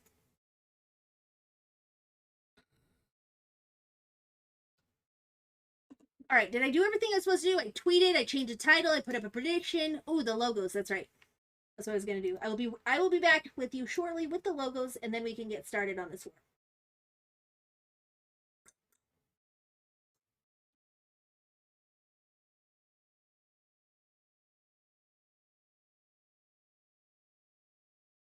Apology to the Scottish peeps. The disrespect, he's the one who says it. Give me a break. He's the one who says it. He has a very cool and thick Scottish accent.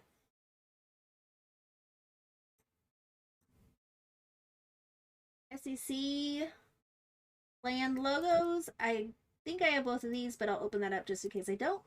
We'll get SSG up there.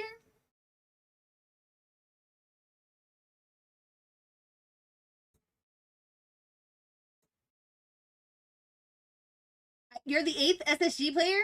Awesome. I believe it. SSG. Guys, does my mic sound better today? Honestly, those of you, especially mods, Tiago, does my mic sound better today? Or can you tell on your crappy internet? Got SSG. And do I have 2Late? Do I have 2Late4Shiver?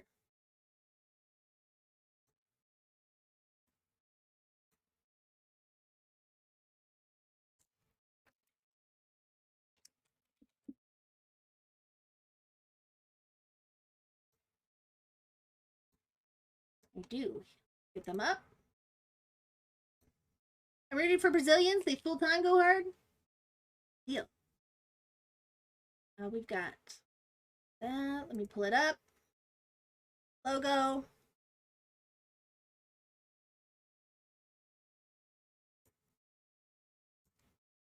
Too late for Shiver. So French Clash Cup. Obviously, the admins being French. And recognizing and knowing very well French team said this is a very strong team, looking very strong in this tournament. They've made it all the way to the round of 16. They both have a reason to be here. Let me see if I can get you another cool bracket from, or cool graphic from FCC. They sent me some cool ones. Let me see what it is. I think it shows the playoffs teams left. So I have one for the round of 32, but I don't have one for the round of 16. Let me go see if there's one in the server. I bet there is. French Clash Cup.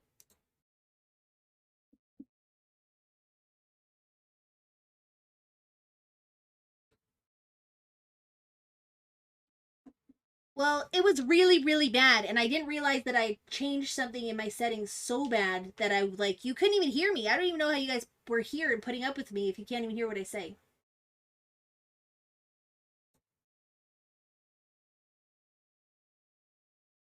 Luckily, I listened to it back when I posted to YouTube and heard that it was terrible. Here we go. Legendary playoffs. Here's the bracket.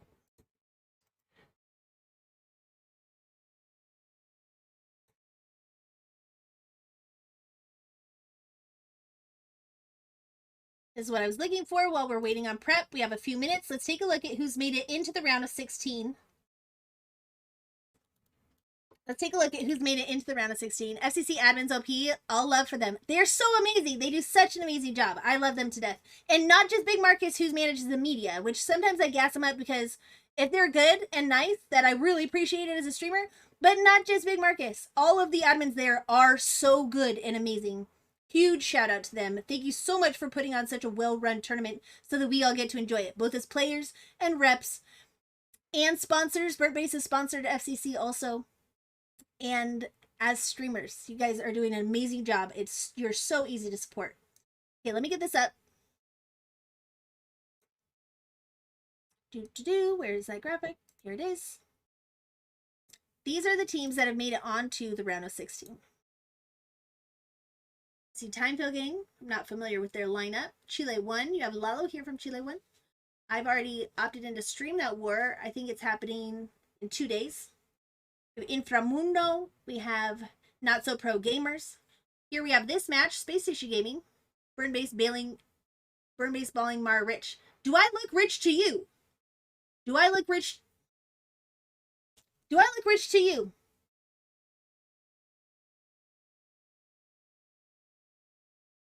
I'm a single mom staying at home with her handicapped son. I definitely am not rich at all.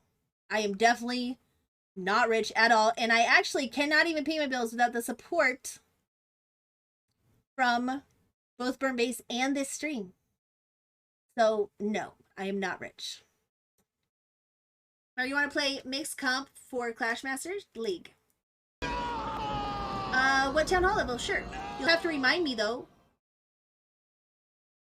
All right, and we've got Underdogs, RVNT, number one, Queenwalker Stephanie, Torilla Tavatan, X Team Earlybird, NFTW, Brothers Army, Betatron, and Lubushido. Rich and Stubbornness. There we go. Is it okay to ask what handicap your child was? I was born with cerebral palsy. My son is autistic, first of all, with a lot of behavioral problems.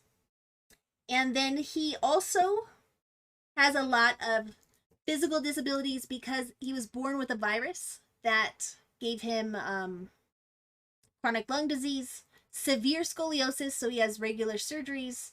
He has seizures. He was tube fed for half of his life. So it was CMV was the name of the virus that did that to him and probably caused him to be autistic as well. And he's older now, but he has behavioral problems that cause him to need to be homeschooled and regular therapy. And so I stay home. I had to quit my job and stay home with him. So it was really a blessing, actually, that I started streaming. Rich in music taste. There we go. Thank you so much, Jonathan. And I am definitely rich in stubbornness. I will accept that. Let's go back and let's focus. So these are your teams. These are your sponsors. The Accountant, the movie. I was an accountant before yes, I was.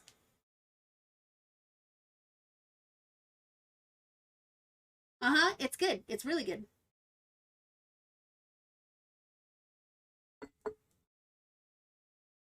My son does not have a super useful obsession and hyper focus like Ben Affleck does in that movie. But he is super hyper focused and obsessed with telephones, and he's actually started his own YouTube channel to do reviews of vintage cell phones. Yeah, they are. It's just that my son's interested in cell phones and also into remixing very specific types of music with like different weird samples and repetitive stuff. Anyway, so he does that. He's not dumb by any means. Being autistic does not by any means mean you're dumb. Your intelligence, your IQ and intelligence is the same as anyone else's. You have the same capacity to learn, but you can't. The difference is you can't express the information back to people, and you can't receive the information from other people in the same way that another developing child would do that.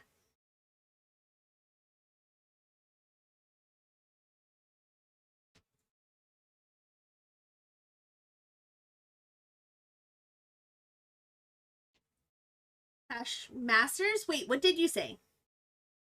Wait, you're sniping? Wait, Nord, tell me if I fixed my son. I mean, my son of Ken. I read son of Ken at the same time. Hi, son of Ken. Tell me if I fixed my mic. Tell me how it is. Tell me what I got to adjust. I made like big changes to it, but now it's looking a little loud, so I don't know if it's peaking out again. Especially if I yell. I don't know, and I also don't want to blow everyone's ears out. Okay, so we are about to start live attacks in this war. We've got this match here on the left of this bracket. We've got SSG versus 2Late4Shiver. Sounds so good so far. I think so. Oh my gosh, thank you so much. You guys, honestly, I do need feedback. If something is sounding off to you or looking off to you, please tell me. I don't want to keep being as scuffed. I mean, it'll always be a little scuffed because it's me, but I don't want it to be like that. Please give me feedback. It's the only way that I know. Mic works. Yay! Thank you so much. That's what I'm talking about. It was so bad.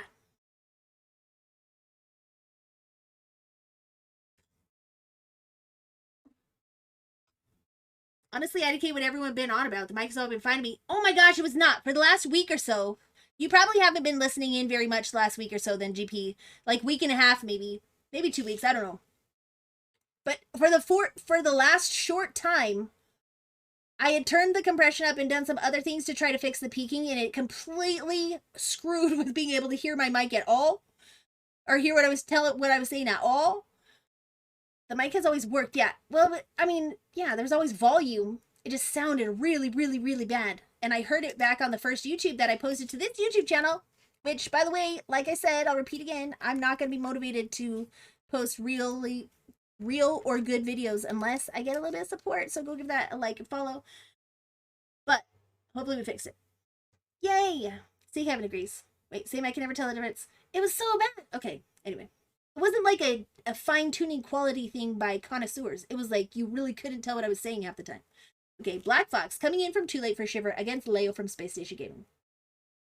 Black Fox coming in right out of the gate. Normally we are used to seeing a spammy attack start these wars out as you have limited time to plan, but here we have him coming in with a Queen Charge Lalo. We have a log launcher with this Queen Charge Lalo. I only have 2 videos on it, and they're not really videos, they are just recaps of the stream. I will post this stream to my YouTube channel after the stream is over so that you guys can watch these wars back if you want.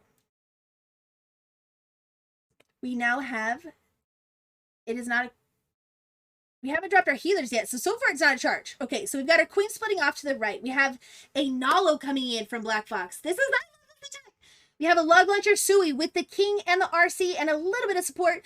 Our log launcher pops in the multi-target inferno. The Yetis will get it down. The RC and the king have gotten through that 730 compartment. The queen charge now is only over here at 3. So we are in this Nalo attack. It is called Nalo because it is not a Lalo, because look at the value we're getting out of our heroes, just our kill squad and queen charge. Queen will clear the 3 o'clock and reach over the wall to get that ground bow. King is now wrapping around the 9 o'clock compartment. The RC has finally died out, but she made it all the way up to the 1030 from 6. All that Tesla farm. Well, the Tesla farm can't go down the king because he's too low health. But what?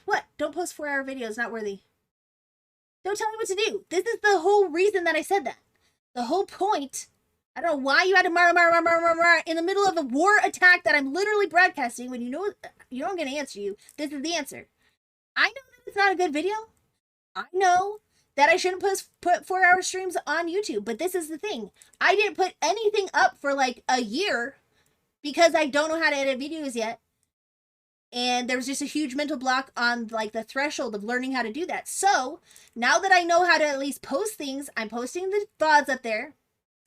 And then I will get better at it. But I'm not going to get better at it without a little bit of moral support. Okay? So at least there's something in the channel for now. You guys go show me some support on there. Comment and like or whatever. And I'll get better at it a little bit at a time. So Black Fox's charge has made it through the 3 o'clock. He had double broke out of the 130, back into the 130 to get access to the town hall. The queen secures the town hall. The Lalo, which is not a Lolo, just cleaned up the Tesla farm and the other buildings over there on the 11 and 12 o'clock side.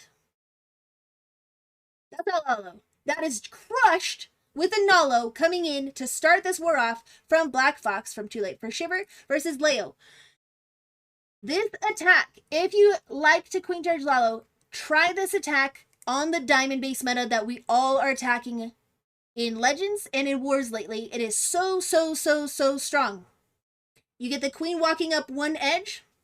You get your kill squad, your 3-hero kill squad with the log launcher walking up the other edge. They both finish at the town hall together. All you have to do is decide whether you need to jump to get the town hall or wall breaks like he used there. Black Fox double wall broke instead of doing a jump. Other than that, the loons are literally just for cleanup. It is amazing. It is so strong. It starts this war off a triple for the 2Late4Shiver side. Sorry, just wait. Just post anything, to be honest. Something's always... Exactly, Mad Donkey. That's right, Matt. You're doing awesome. Thank you, Bear. Thank you, Bear. I know that it's not good. It's not even edited at all. I didn't even know how to post a thumbnail on it. Eric was the one who came in and told me how to make a thumbnail for it. It was just my face like this, like mid-sentence. I was like... That was the whole thumbnail for the first video. I'm just putting something because now the channel's not empty. You know what I mean? You know what I mean?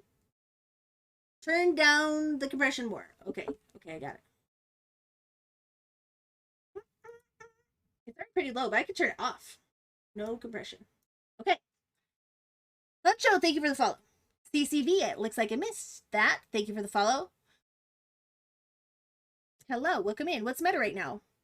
At what town hall level, Pandemonium? At town hall 14? Base building meta, defensive meta, or offensive meta? Here he has Seleno now coming in for Spacestation Gaming with a queen charge Lalo of his own. Kill for a minute, might be something else. It's off. Seleno comes in from 9 o'clock right in front of the town hall. Looks like pull the trap there that we didn't see. Sneaky coming in to preset the edge up there at 12. Queen wraps around this one tile gap and into it to take on the town hall compartment. The king now dropped from 11 o'clock, will step in for this air defense. RC coming in on his right flank with a wizard behind in order to cut 2 more buildings out for the funnel to keep him inside that compartment. Queen has secured the town hall. She will take damage from both the town hall poison and soon this multi-target inferno, but the healers look to be like they will stay out of range. The hound unfortunately pulls over to the king and RC, which is going to mess with them clearing the 12 o'clock compartment because you can already tell Seleno is setting up pathing between the 3 and 6 o'clock here. This placement of this RC is not ideal. This sweeper is also not ideal. Notice here that we are at the minute 45. We are letting that queen charge develop and investing more spells into it than perhaps a hybrid, which I'm only bringing that up because I did earlier say you send a hybrid earlier and wider than that Lalo. Even though Lalo is defense targeting.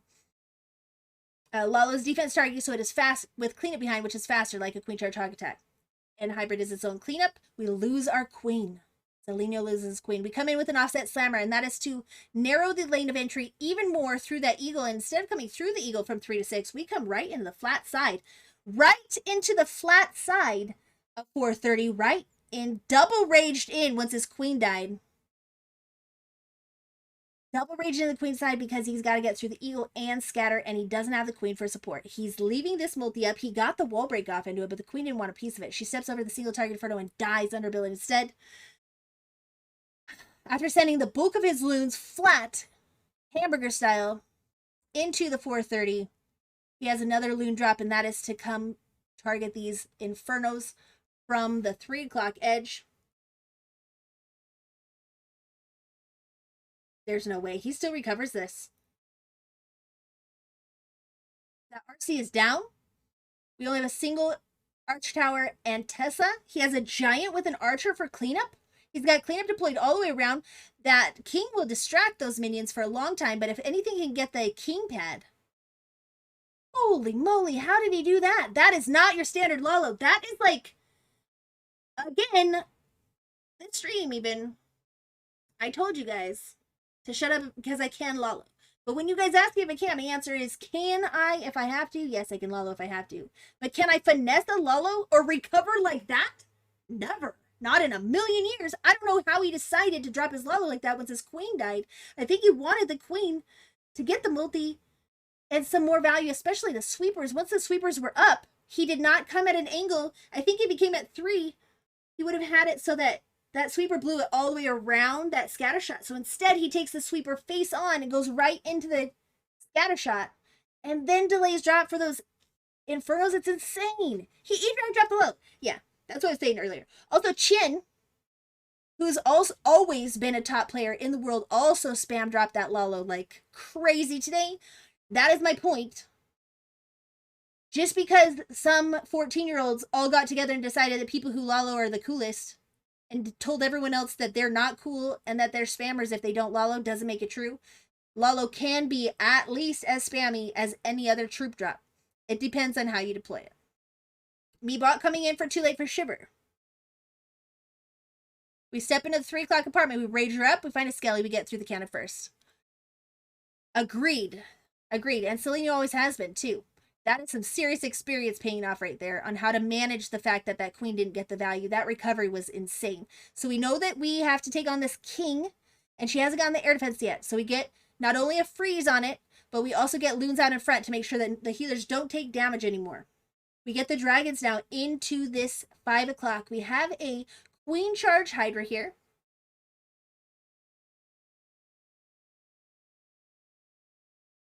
I'm looking why we might do a Queen Charge Hydra other than a Lalo. Probably this core multi-target Inferno. And the fact that he gets more value out of his queen by letting her step out of the 3 o'clock around to the scatter at 1:30 rather than push her in to be able to get this multi-target Inferno because she takes damage from the Expos and single there that are out of reach of her. That would have been a dead zone, so he lets her path around instead, and he takes on the multi-target Inferno with a Hydra instead, but they still don't get it. No Dragon Rider splits off. I always say when Super Dragons were meta, I said Hydra, Bat, or Hydra in general is, but especially Bat, is stronger than Super Drags in the case that you need one of your troops to split off for an isolated core multi like we have on this base. And so here he's used that Hydra, that same kind of mentality. He's taken it out. They miss it anyway, though. RC has to come in. She's invised after getting locked onto by a single. We have a drag locked onto currently by that same single. RC is able to get the ground bow off the queen, which is huge because now the queen, without any spells or ability, is able to live around the 12 o'clock corner. We still have 51 seconds to see if anything can live to be able to get back for that single. It's going to be quite the trek if it's the queen that has to do it. It looks like it may fall short. We still have that air defense, which takes down our last dragon. That Warden has lost his owl, but is still working through some of the HP from some of these defenses. Dies out to the multi. We can at least get the multi. She'll step up to the wall, though, to get that CC and not around. And for that reason, I don't think 23 seconds. In fact, I know 23 seconds isn't enough to get her access to the single target Inferno. So that is going to be a 99% coming in from Meebot from 2Late4Shiver. No, you hate to see it. Where's my button? I moved my button. Ah!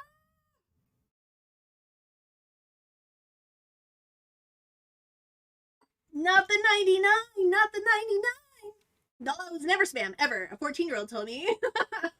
Exactly. Exactly. And also, you have Shin and Seleno both could very surgically drop a Lalo and have done it 1,000 times in competitive wars. It's still doing it. It's not the compression. Okay, let me adjust something else. Hold on. Let me turn the gain down a little bit, actually, because I think I turned it way up because it wasn't picking up my voice. Turn it down just a tiny bit. Let me check the audio monitoring thing. You guys can still hear me? Yes. It is quieter. Nope, it wasn't it. It wasn't the game. It's still doing it. Well, crap. Should I leave the game where it is or turn it back? It's weird, yo. I don't know what it is. Okay, here we go. Wait, why am I still? Oop. That's okay. Keep going. Okay, it's fine. Okay. We got P-Caster coming in for Space Station. With a Blizzard Lalo on an anti-2-star base. Now, this is an extremely strong way to take out an anti-2-star base, but it is risky. If your Blizzard is baited, you are risking a 1-star or worse. We've got a Blizzard. It is landed in the outer compartment. We do get a funnel, but we don't even touch that core, which is going to be an issue later when we try to Sui in for the Town Hall. We got that Queen coming in at the 9 o'clock. She's out of range of most defensives. She gets the cannon off of her, and then we get a loon down onto the arch tower. Copy your comp. Look, I went in with 23 loons. I needed more, okay? I needed more. That's all there is to it. I'm too rusty. I need more loons. For my quote-unquote Lalo, nothing is... You know what? You know what? This is a lesson I learned early on in my adult life. There are some people that no matter what you do, nothing is going to be good enough for them. It is really not worth your time to even try. Said you have a Blue Yeti. Yes. King dips in for the 1030. He actually cuts off that Queen and pushes her into the core.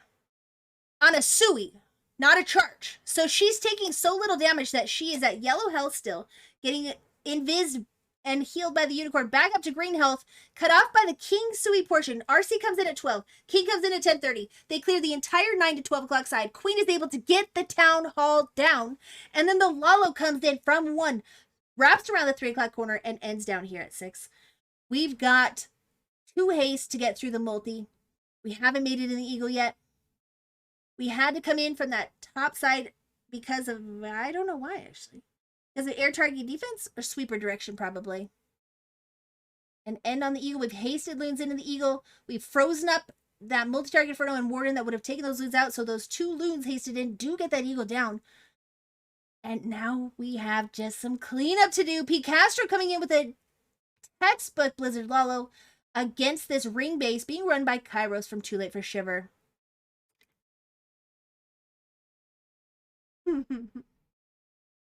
Yes, this is a Blue Yeti. I don't remember what model it is, but it's the kind that comes... I didn't get the pack, but there's like a combo Blue Yeti and Logitech camera that, like a streamer pack that they sell at Best Buy or whatever.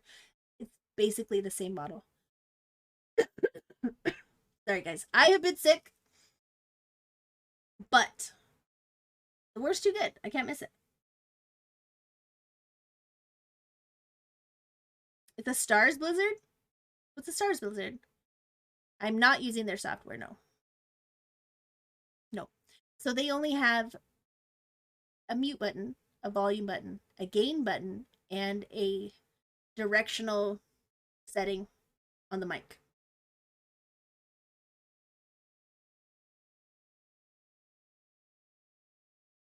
Stars use so much Blizzard to funnel the Queen like this. Yeah, true. Check soundtrack. I mean, I don't have to talk. I can just sit here with you guys. We can just watch it together. Here we have Mythia, thank you for the follow. We have Darkstar coming in from 2Late4Shiver now against Marino from Space Station. He comes in with a Warden dive, a Warden Sui, toming this blimp into the Town Hall compartment of this anti-2-star base with a haste and loons behind to be able to clear the single. This will enable a funnel and taking the single target Inferno off of a Sui that we will see coming in next. After the Blizzard, Blizzard gets the Town Hall. Somehow they do not die out to that Town Hall poison, and enough are able to join up with the Warden, get that multi-target Inferno down as well, so we are left only with 1 Inferno left. It's the single up there tucked into the 12 o'clock core. Those Super Wizards are still alive. They finally die out. That Warden is still up. That is something that notice when I do a Warden Sui to Warden a blimp in, or like a Super Archer blimp, something that The Owl and Warden often live. If you send enough loons and they clear those defenses, the Warden will live and do cleanup. He and his Owl together are perfectly capable of completing the funnel created by that blizzard on their own. So it's as if it's a Warden walk, but without the healers. A lot of times. Not always, but a lot of times. And then we have that Queen coming in, moving in from the funnel created for her into the King that's over at 9. They have a rotational Sui push coming in on this ring style base. And they now step into the core. Well, the RC steps into the core. The core area, the core single target Inferno. That's what I meant to say. King ability is popped. Queen ability is intact. RC ability is popped. We freeze up the single. It goes down. Now we start a Lalo in. This whole push, both the Blizzard and then the Sui over towards 9. All the way up towards 12. The Lalo from 12 all the way over towards 3. We're ending on a scatter. This is not ideal, but we have 3 loons in the pocket to take that scatter down. We've hasted loons into it now with 2 freezes and a haste. We get it down. Our pocket loons are on the Wizard Tower down here at 430. This base is crushed. Marino's ring base going down hard to a Blizzard Lalo. That's pretty funny, actually, because we just saw 2Late4Shiver's ring base go down to a Blizzard Lalo, and now we have Marino's. Should we be taking notes? Yes. Should we be trying Blizzard Lalos on ring bases? Yes. Should we be as safe as Darkstar was here and make accommodations for our blimp to make sure it gets where we need it and not get baited? Yes. Because Blizzards are extremely baited, especially on ring bases. Do not try to land somewhere without a safe blimp that there's room for a tornado and giant bomb and small bomb, because it's there. Wherever you send it, that's where it's going to be. They've already read your mind. The base builders have done a great job adapting to a Blizzard meta, and it is risky, like I said. So he tomed his blimp here and made it in, and he was able to get the value he needed, and that Sui was huge. It was very nice. Marble Mobile Bit Chat, FYI. Okay. Show me your fire truck, baby. Welcome in, Cam. Let's go check it out. Let's see what we got.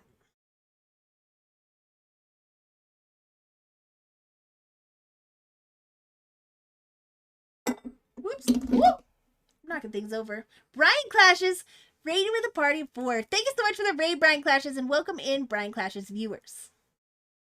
All right. It's time to take the hoodie off. It's time to take the hoodie off. Ooh, you know what I didn't tell you guys yet today? I'll tell you. I'm going to stream twice today instead of streaming for like 9 hours, because I both agreed to stream these morning matches because I love the admins. I love the clans. These are some of my favorite clans and some of my favorite leagues playing this morning. So we had Clashers Cup, and we have French Clash Cup playing this morning, and then we have EWU. And I want to tell those admins no. They both, all 3 of them asked if I was going to stream. I was like, yeah, I love you guys. So we're going to cover these this morning. I'm going to take a break and go be a mom. Then I'm going to come back.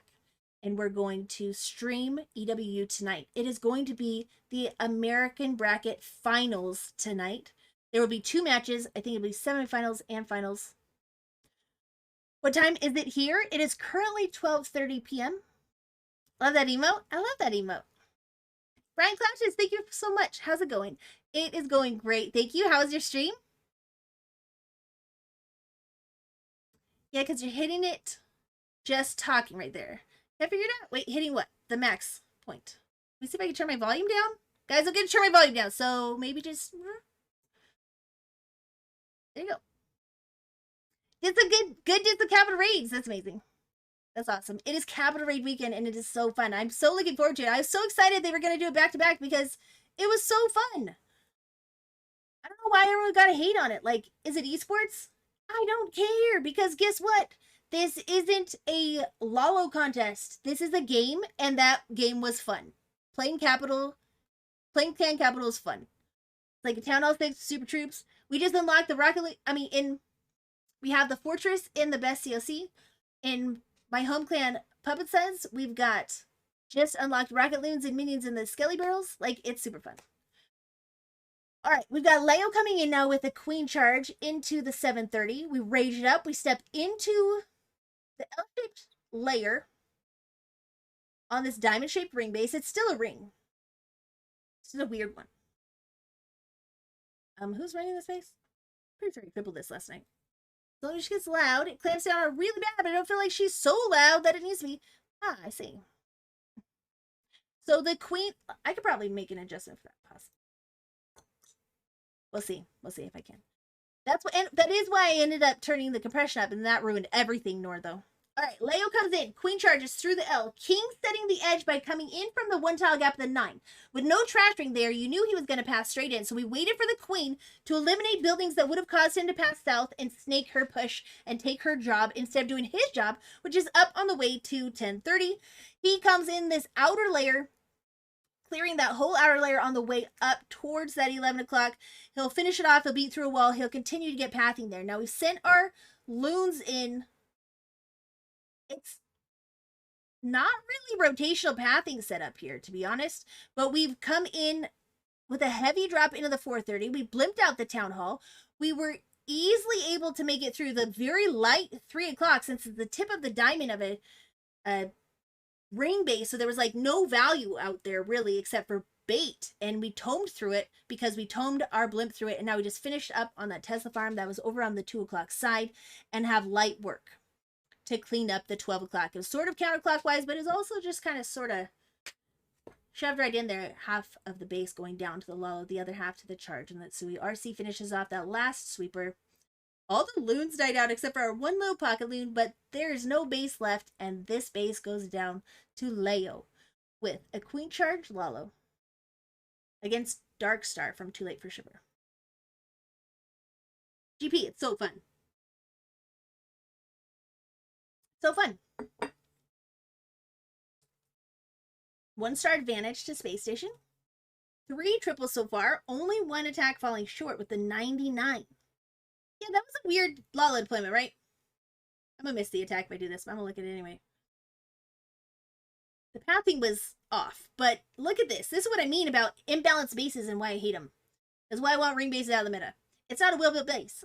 You don't have the value spread. You only have lightweight defenses over here. That ground bow is one of the more key defenses, but everything else is in the core or on this side. That ground bow is not a key defense for air, of course. And so he doesn't have to manage his Lalo. He doesn't have to. He can just throw it in there. There's nothing for it to get through, really. The Hound takes everything that's needed through a few Archer towers. Like, come on. Why are we all running ring bases? So, we're not all trolls like that. Come on. We're in a well-built base. 3-finger heavy loon drop just clears the whole 3 to 6.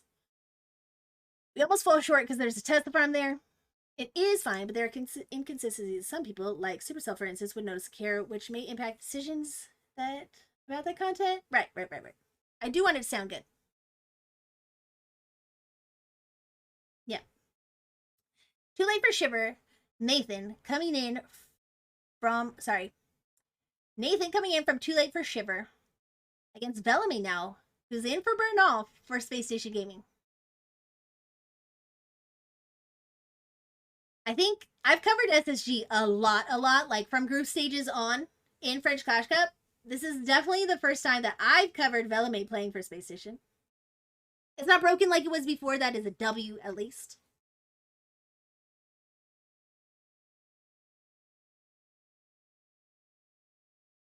Was that a blizzard that I just missed? Yes. So we've blizzarded out. We blizzarded in the dead space and gotten out a scatter and Inferno, as well as an air targeting hero, and done damage to the CC so that this Sui now can make it all the way through the 3 o'clock apartment. They're continuing up there to get the defending queen as well, so both air targeting heroes are down. We've got a Lalo coming in. We're wrapping around that tall hall compartment, so we do have to clip the 6 o'clock here. The blizzard wasn't able to chain to it. So we pick up a couple defenses there with that hound drop in there from 6 o'clock. We haste in and Lalo through the town hall, finding the tornado there, which requires us to use a different freeze. Another freeze and a haste and the tome, but we make it through there. Notice he's using haste instead of a rage in the town hall. I think that this is something that people should adjust to and use because it has a different speed AI than a rage spell. Haste will slingshot you out, meaning it will give you an after effect of speed, which means that if you drop it, it'll not only pick up the loons in the haste, but it'll slingshot you out and continue that speed until it wears off. It has a delayed effect before it wears off. It gets you out of that town hall poison radius. Better than a rage. He's double hasted instead of raging there, in fact. So we make it through.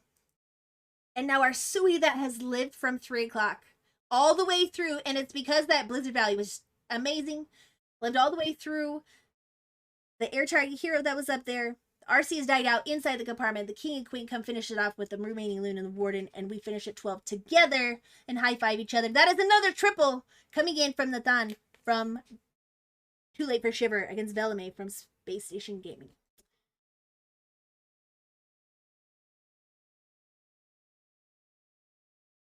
I could turn myself up a little bit and listen better.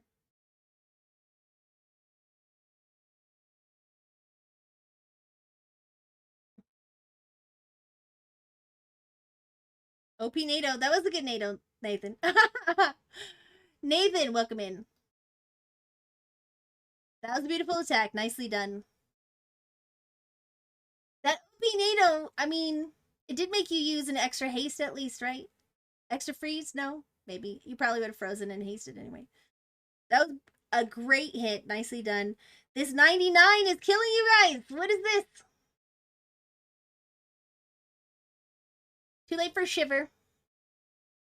Looking for Spacestation to fall short. Marino has not had the greatest hit rate lately. He is my favorite attacker on SSG, but he did not triple last 2 wars I covered him in. Hopefully I'm not a bad luck charm. And Nathan, I appreciate you coming to the stream, showing support for your team. Thank you so much. We've got Marino now from Spacestation Gaming with a Zap, Sui Lalo. We have 5 zaps and a Quake, which means we're looking at a multi-target Inferno being zapped here. Probably the one with the sweeper. We don't get the queen out of it, and we don't even try. Gonna pray for a defense, yeah. 99 is so rough. So we get the Yeti setting the queen's left edge. We get a Skelly down to tank the single target Inferno and the king, and then we start our Sui into the 6 o'clock behind an Ice Golem. We also will probably see a Headhunter up here. That's why we have 4 instead of 3. We know Marino is a beast at his Suis. Let's see what he gets out of it. Yeti on that left side. Oh my gosh, look at that. He used a Yeti to funnel. GP. Maybe I want to be more like Marino. You don't know. Queen steps up to the single, is able to get through it without popping her ability or investing a spell there because of that Skelly spell, which is nice. Loon comes out in front of the queen. To tank this Arch Tower wasn't needed, but it does Coco at least, and it does take out that Arch Tower with the help. What? It takes that Arch Tower to low enough health that the super wall break takes the Arch Tower down. I love you as well. I know. King now comes up towards 3. Queen steps in to the town hall compartment. Oh, no, she doesn't. Oh, well, we is moving. Oh! I jinxed him. Why was Jinx Marino? Oh my gosh.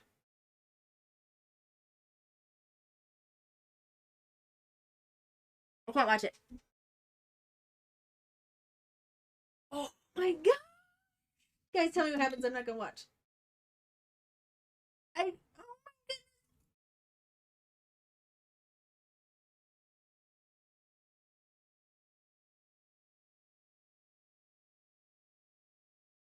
I'm just joking. I am gonna watch it. King dies out at 9.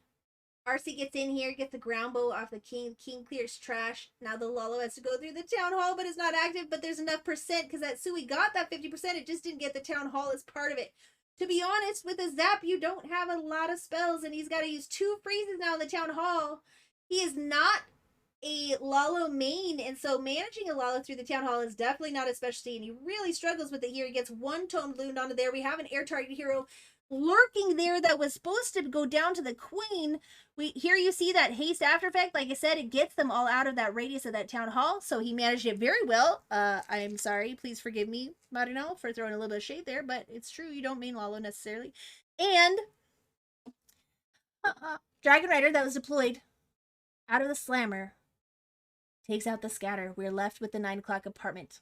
Queen, if you were going to snake your Sui, could you at least clear the 9 o'clock apartment next time, please? And that defense that Nathan was praying for from 2Late4Shiver is here. Oh my gosh. I was trying to reverse jinx. It didn't work. He doesn't have a freeze because he had to use 2 freezes, 2 haste to get through the town hall. That gives 2Late4Shiver a lead on percent and a tie on stars. It all comes down to their last attacks. Whoever triples wins. Other than that, There is a 9 building advantage to 2Late4Shiver. I know, right?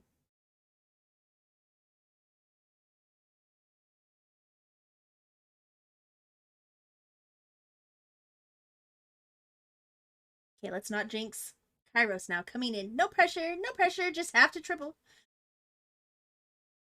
This is interesting to come in with a 6. This is too light of a Hydra. Blizzard Hydra with 6 invis. It makes me. No, there's no clone. The Blizzard Hydra, only 2 Dragon Riders. A lot of other, like a Giant and Valk and 2 Headhunters and things you don't normally see necessarily. 9 buildings. Yeah, 9 buildings up. Everything else has been perfect except for 1 fail from each side. One was a 99%, one was a 90% coming in from Marino right then. We've got a blimp coming in through the Sui. So we've thrown. This is another approach to toming a safe blimp to Blizzard a anti 2-star base. He sent his Sui with his Warden. He's held on to his RC here. He's going to need it on the back end for the Dragons. Dragons are a smash attack. It's an air smash. Because of that, they get through about 90%. You need a back end push, and so the RC provides that. But he gets his King Queen Sui developed. He sends in his Warden, tomes his blimp into the town hall, gets it to the core through any bait that might be there, and then gets that first star. And because of the Sui, we are almost at 50% before we start our Hydra now, which is why it was so light, into this 9 o'clock. I was looking at the comp. It looked a little bit weird. Because only 6 dragons and 2 dragon riders. It's not enough to get through the base on their own. But here we had that Sui put, that tomed Sui push.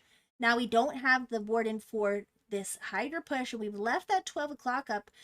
We've got a giant, sneaky baby drag, 4 minions, a wizard. It seems a little excessive to me for dragons. As someone who uses dragons, you don't need as much cleanup as with the Lolo. They do their own cleanup. Baby drag gets this Tesla down. Maybe, nope, dies to it. Uh-oh. We're in the town hall compartment, but town hall is down. This is not a triple. Not a triple. Help that Dragon Rider. Oof, low health. Didn't work out for him here. There just wasn't enough. Did he bring 8,000 loons to send with the Warden to clear that? I don't think that the Sui needed that much support.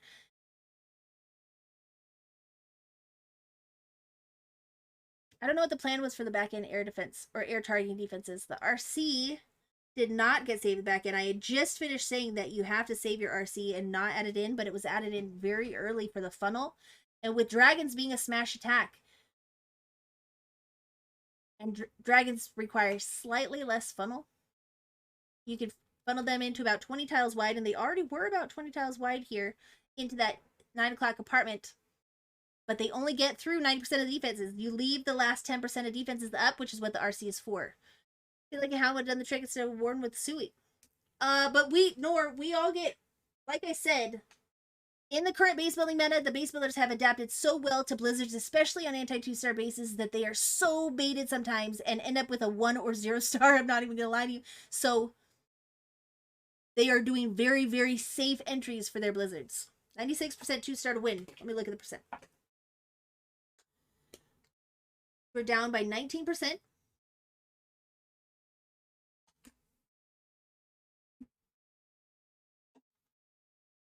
90% times 5, 96% 2-star. That was some quick maths. It's almost like you're good at math, GP. 96% 2-star to win. 95 to tie. Obviously, they don't want to tie. Same. Velame coming in as the sub for Bernal. The pressure is usually on Bernal, and Velame takes it here. Got the Queen Charge Lalo coming in from Velame. Sorry, I'm working on something. Hi from Eric. Hi, JW. Welcome in. Super Wall Break in on this ring style base being run by Mimot, with a Flinger setting her north edge. We have healers added so that we don't take any damage from the air defense there at the 9 o'clock. The Flinger will take it down. The Queen has been funneled with a very light funnel with just sneaky goblins. The Queen does step into the outer layer over here from 9 to 6. She's under rage. She's back at green health when she takes on the defending Queen. The defending queen targets her. We only get one shot off with the headhunter. It was a little too late there to get much value. I don't know that it really helped or was necessary. King now wrapping around the 6 o'clock corner, starting at the trash ring, and then he's been funneled with only archers with one building, so he's not gonna step into the lane. He's gonna clear the trash ring instead. Oh, I lied. He totally does. What the heck? What the heck? He steps in from 6. Queen's still stuck over here on the CC. You're no worse off if it fails. Wait.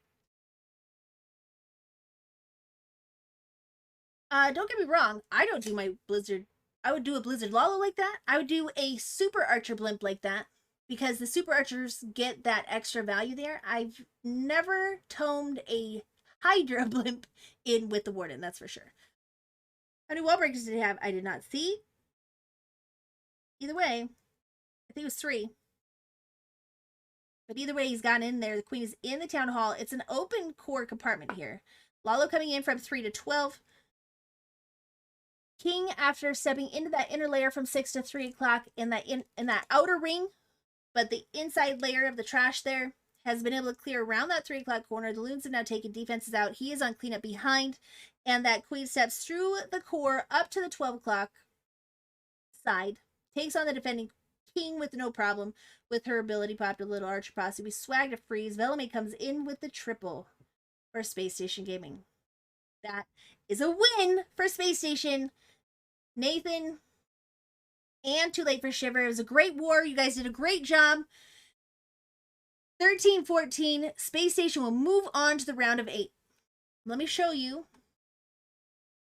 Before we recap these triples, let me show you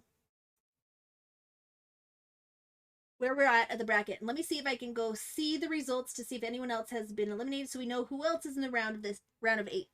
GG to Space Station. Thank you so much for coming in, Nathan. Thank you for the good sportsmanship. GG to Space Station and 2Late4Shiver. You guys were great. Thank you so much for the war. Mark, could you check how many wall breakers had? I will. In fact, I can do it in just a minute while this graphics is up. So this is the round of 16 for the legendary playoff of French Clash Cup this season. And you see there on the left side, we have Space Station versus 2Late4Shiver and Space Station coming out on top. Let me see if I can go tell you who else has won some of these matches, since some of them are played too early for me to be able to cover. See how it is. I don't normally check this channel, but I'm checking right now. Neko, Fun the World, and Brothers Army, they played today.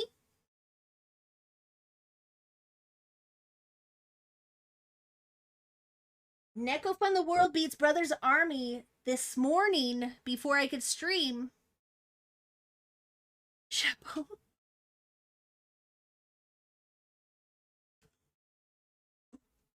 $14-12. So Neko Fun the World, NFTW, will move on to the round of 8. Also, RVNT versus Underdogs. Where's that one? RVNT versus Underdogs. RVNT wins 14-10 versus Underdogs. So RVNT will be playing SSG on that lower left side of the bracket.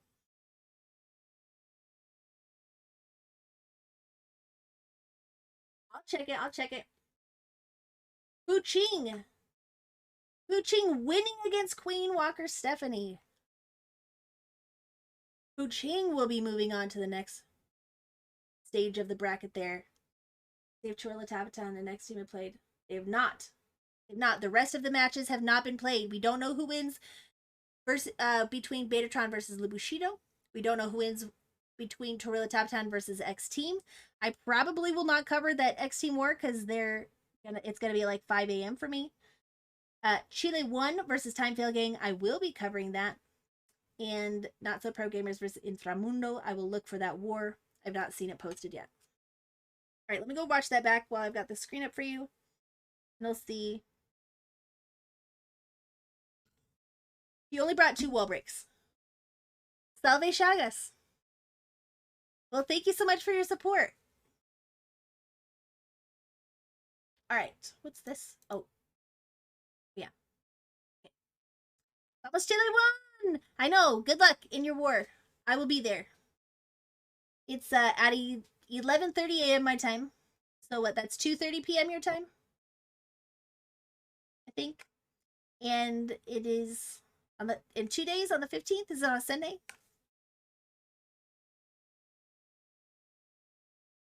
These OP. Yeah.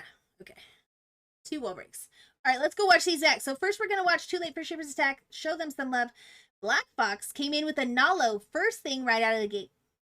This is a Nalo because we have a Log Launcher, King, Warden, and RC together as a kill squad that take on half the base. You'll see them path from 6 around the 9 o'clock side up towards 12 to meet up with the Queen charge. Also started at 6. That will path up around the 3 o'clock side up towards 12 o'clock. The loons will be dedicated to cleanup only. And for that reason, I refuse to call it a Lalo. Tomorrow at 4 p.m. Crap, I'm thinking of a different war. Oh, the one I just said that's at 11:30 my time. That is the Strut versus Tribe war, I think. I got them mixed up. Don't judge me. Okay, hold on. I'm looking. Let's see. Like, there it is. May 14th, 10 p.m. CEST, 4 p.m. EDT, 1 p.m. my time. Chile 1 will be sending the challenge. 5:45. All right. I'm still covering it tomorrow.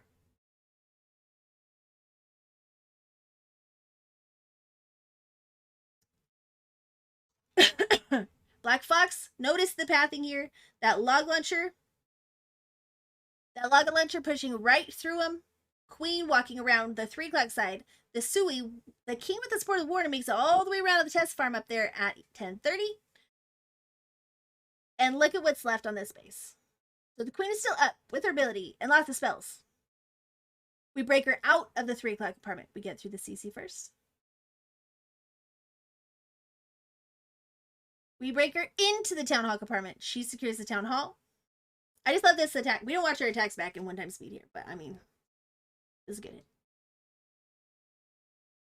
We've got the queen funneled in very lightly by eliminating 1 trash ring building, taking advantage of the 2 tile gap between the whole trash ring on the whole 12 to 3 o'clock side, and now the Lalo is in for cleanup while the queen gets the town hall. They only have to get through 1 compartment. Even I can Lalo that. That's why I came up with the attack in the first place. Not that these people are copying me. They definitely didn't. They definitely came up with it on their own or saw some other person executing better than me. But in, top secret lab testing, I came up with this attack to be able to Lalo diamond bases, just like this, not being great at Lalo. And it works so well.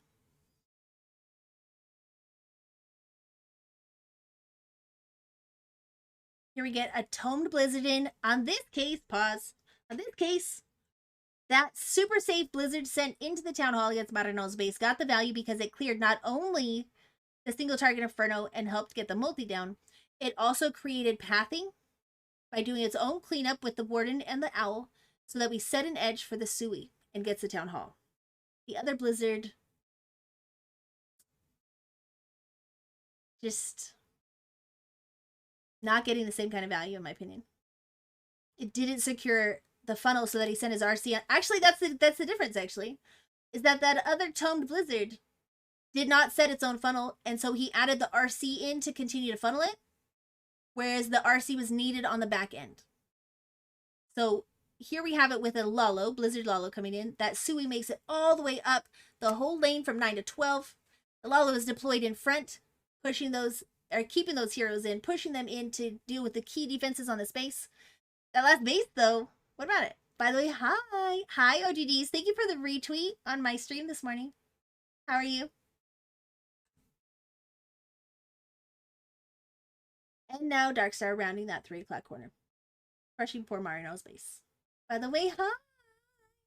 Okay, Cam, I'm in, but I'm streaming. I'm streaming a second time today. I'm streaming EWU American Bracket Finals. I already agreed to it.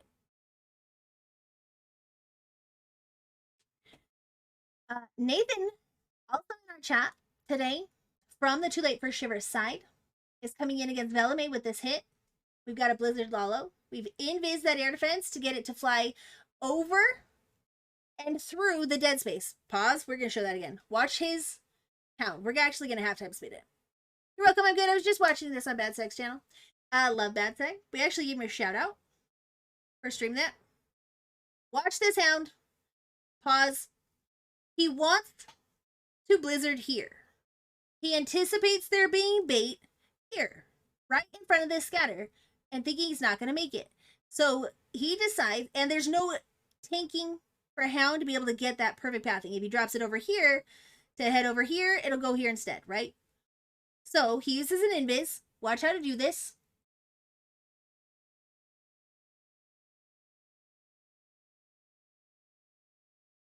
I'm putting in a half-time speed because I thought it'd be cool, but it's not cool if it takes this long.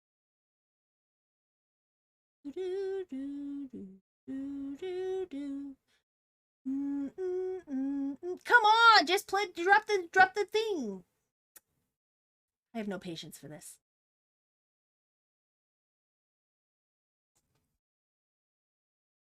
If I change it to 1 time speed, then I have to go through 4 times speed and then I'll miss it. Okay, there we go. It's down. Hound gets a few tiles in. We invis, we redirect it. We find those air traps. There was no seeking air mine, but there were red air mines there. And a SAM right there to stop that blip. He would have pulled it and landed right out of the compartment in the scattershot compartment at 6. I know, Nathan. Try it. Try to be more like Nathan from 2Late4Shiver. Try it on your own attacks. Use that 5th invis. Well, I don't know that you brought 5, but bring that extra invis. Use that extra invis. Send your Hound to cross with your blimp where you figure out how you can get a Hound over the top of where you know by now, if you've been running this Blizzard for a while, you know by now where to anticipate those seeking air mines. They're going to be tucked behind key defenses to block value from your Blizzard where Hounds can't take. Be creative and get your Hound there.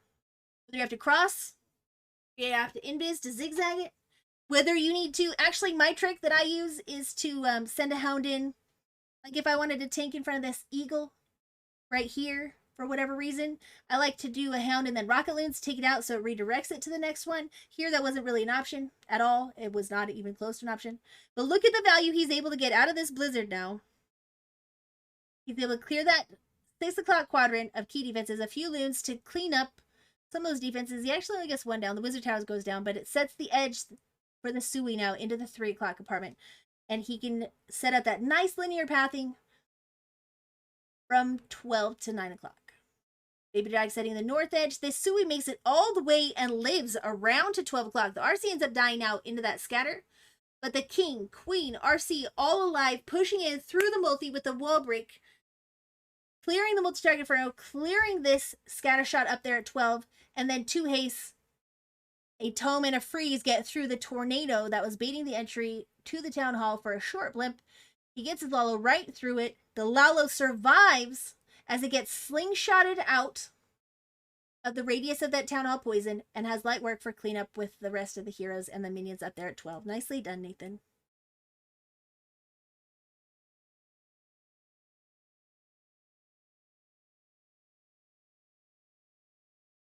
That is it. Oh, wait.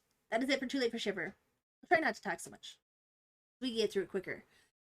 Those are the attacks for 2Late4Shiver. They felt just a little bit short today. That 99. Heartbreaking.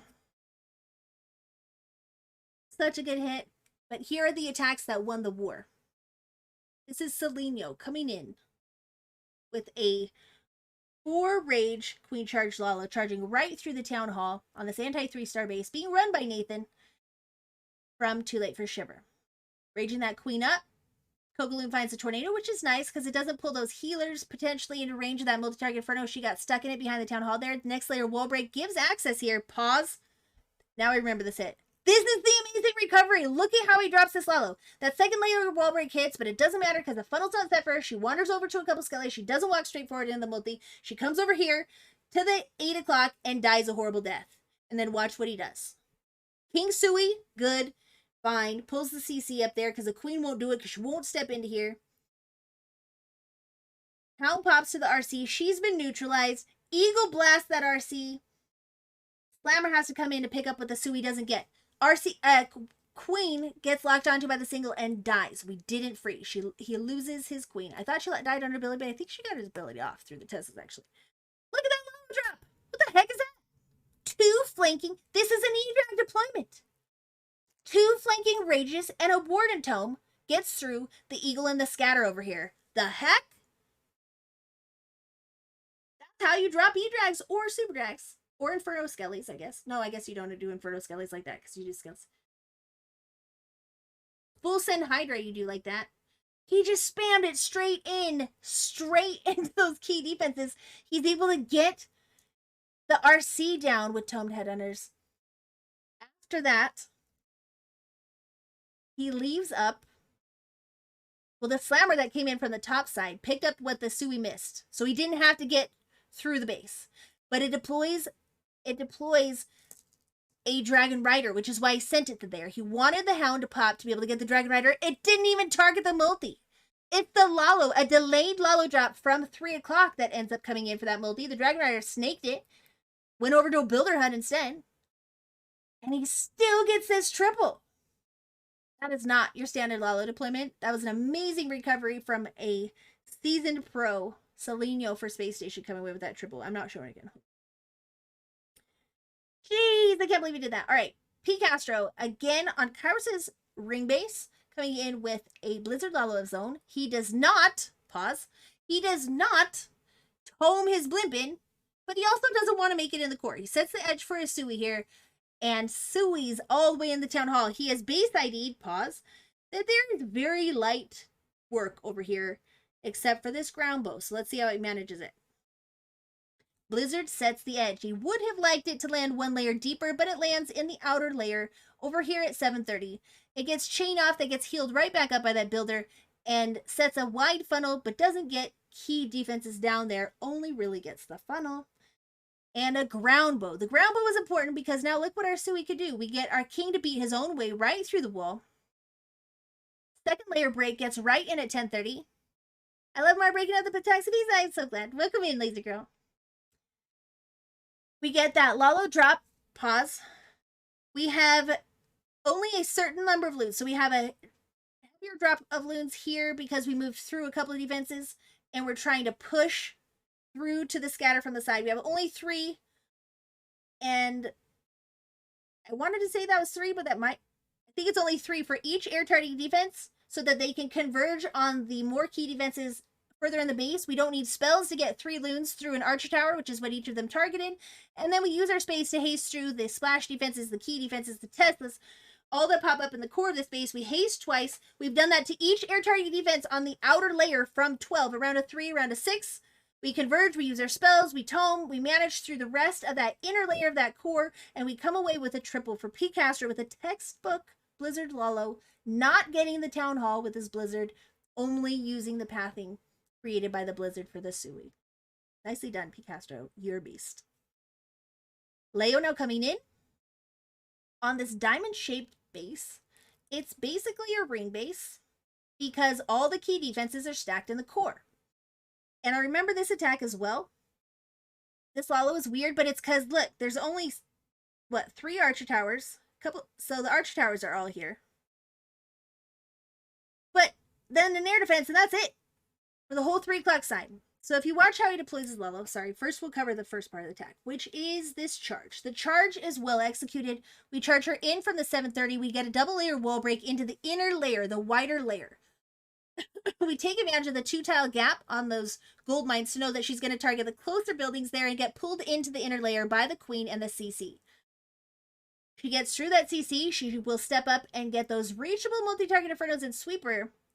Now, the king is sent over at 9 o'clock through the 1-tile gap to be able to set her north edge. She's locked onto by a single. We freeze it up. And look at this Lalo. It just goes through those Archer Towers. 3 per defense. Again, textbook, 3 per Arch Tower. And then they converge on the next layer deep, which are the Wizard Tower, the Teslas that pop up. So we just go, bam, 1 layer, 2 layers. We tome through the scatter damage and the edge of that Wizard Tower. And then there's no more air targeting threats up there. We've taken most of the stuff so that the RC can come in, finish off this whole side of the base. And then that's gone. So we don't have a rotational, water falling in and movement together. We just send the rest of our Lalo in from 12 because that's where the defenses are left. Nothing else is there. It's gone. RC comes in for the multi, and this is another triple coming in from Leo from Space Station Gaming with another interesting Lalo. I'm gonna start calling this like Brazilian Lalo. And I mean zero shade by that, by the way. Like, that's not an insult, that's a compliment. Brazilian Lalo being like, they're not trying to choreograph a ballet with their balloons. They're just trying to get defenses down, and I love it. Queen Charles Lalo coming in now from Bellamy. Meebot needs to work on his walls, bro. It's a bowler smash meta. What are you doing with Town Hall 12 level walls? Hello? Queen steps into the 8 o'clock. Flame Flinger setting her north edge. She's able to charge the outer ring, get that queen. She's taking a lot of damage here. That air defense almost clipped some of her healers. It got a little bit of health off. I don't know if it got a whole one. We get the CC pull while still taking damage. She's able to get that ground bow off while she deals with the hound. Thank goodness. She is taking these ground bows for a reason, though. Honestly, it's too much damage. It's too much for just a queen. But what it does is it tanks for this flinger to be able to clear all the way into the eagle and tanks that ground bow for the longest time so that it gets it down and gets the ground bow down. Queen has now made it in by using the king and the RC to funnel the 6 to 3 o'clock side. The RC is nudged back into the town hall, gets that second star. The Lalo comes in now from 3 to 12. Again, light drops because they're toxic, imbalanced bases. So there's not heavyweight defenses that you have to finesse a perfect Lalo through. You just have to 3 defenses per arch tower. It's the only air target defenses ever in the outer ring anyway. And then you have to use spells to get them through the next layer, which is only like Expos and Wizard Towers. Everything's crammed in the core. So if you make it into the core, that part's done. Your Lalo doesn't have to be great. That's the last hit of this war. It was a pleasure. Thank you to both teams. Thank you to Gabby especially. She is a beast and she is a powerhouse behind the scenes, just running SSG and every clan that she she's a beast. She is one of the many amazing women that are behind the scenes putting all this on for you. Although I have to say, I think all of the admins of FCC are men and they are also very amazing. Just got to give a shout out to my girl. She keeps SSG running. And I'll be back. So let me see. Cam says we're playing in Mobile Open tonight, but let me see when that war is going to be tonight. It'll be on my Twitter. If you guys want to know when I'm going live, not just the live notification, but if you guys want to see what I'm streaming, I tweet it out on Twitter. If you guys want to watch these wars back, this video will be posted as soon as the stream ends on my YouTube. Please go there and show some support and some love. I need your moral support to get motivated to put actual videos on YouTube, which I have not done. Those are just my live VODs. A whole stream. Like today, I've been streaming 3 hours. The whole 3 hours will be on there. I haven't edited or anything yet. Maybe I will someday, but at least my channel's not empty now. Please go show me some support. You can consider it sending me a DM. You can high five me over there. Do whatever you want. It's appropriate, and you're not going to get banned from YouTube. Do not use me as an excuse to get banned from YouTube. And, okay, so tonight at 8 p.m. Eastern, we have Chile 1 versus Spacestation again. We've got VN Tompanai versus NGT Black. 9 p.m. Eastern. These are the finals of your American bracket. We've got a Chilean team. We've got a Brazilian team. We've got a mixed Latin American team. And another Brazilian team. I believe NGT Black is Brazilian. In fact, they are if they're in the American bracket. So another Brazilian team. 2 Brazilian teams, a Chilean team. And sort of Tompanai is kind of mixed. And they will be playing in the American bracket finals tonight. Let me see if there's a... Let me see if I can pull up the bracket so you guys can see it. Because that's what I'll be covering. Yep, there it is. Let me see if I can refresh.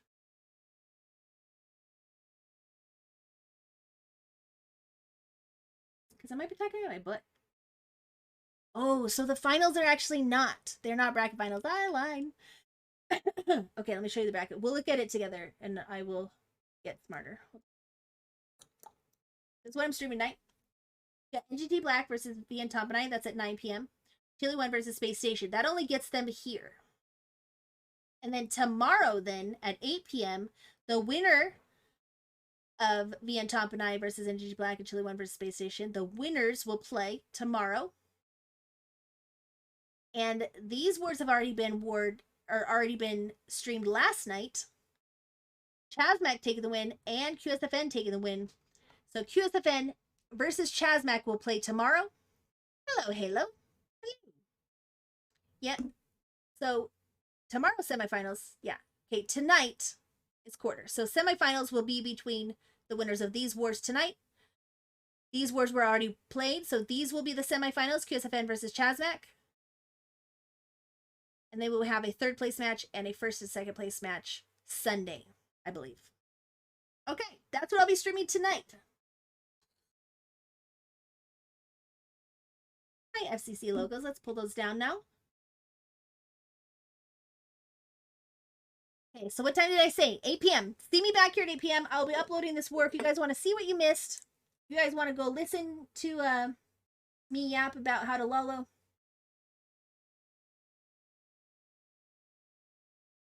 It will be on this YouTube channel. Go check out Halo and give him a follow. He streams Apex on Twitch. Halo, when was the last time you streamed Apex on Twitch? Here's my YouTube. If you guys want to see or be reminded, whoa, that's not it. If you guys want to see or be reminded of what my schedule will be for tonight, it will be on Twitter right there. And Kevin, if you are still using Twitter bases, Kevin, are you still here? You're the one who said it, not me. If you're still using Twitter bases, let me show you this, actually. This over here.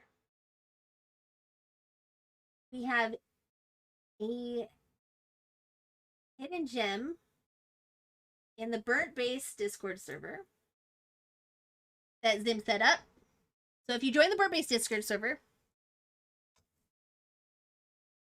and check for the channel Base Links Daily, every time there is a any kind of base posted to YouTube, since we discard those videos and take them out of our bot since they're not triples, Zim has made it so that they will post into that channel for you, so you can see all the new builds from every content creator that we have scanned that day, and they'll be in this channel.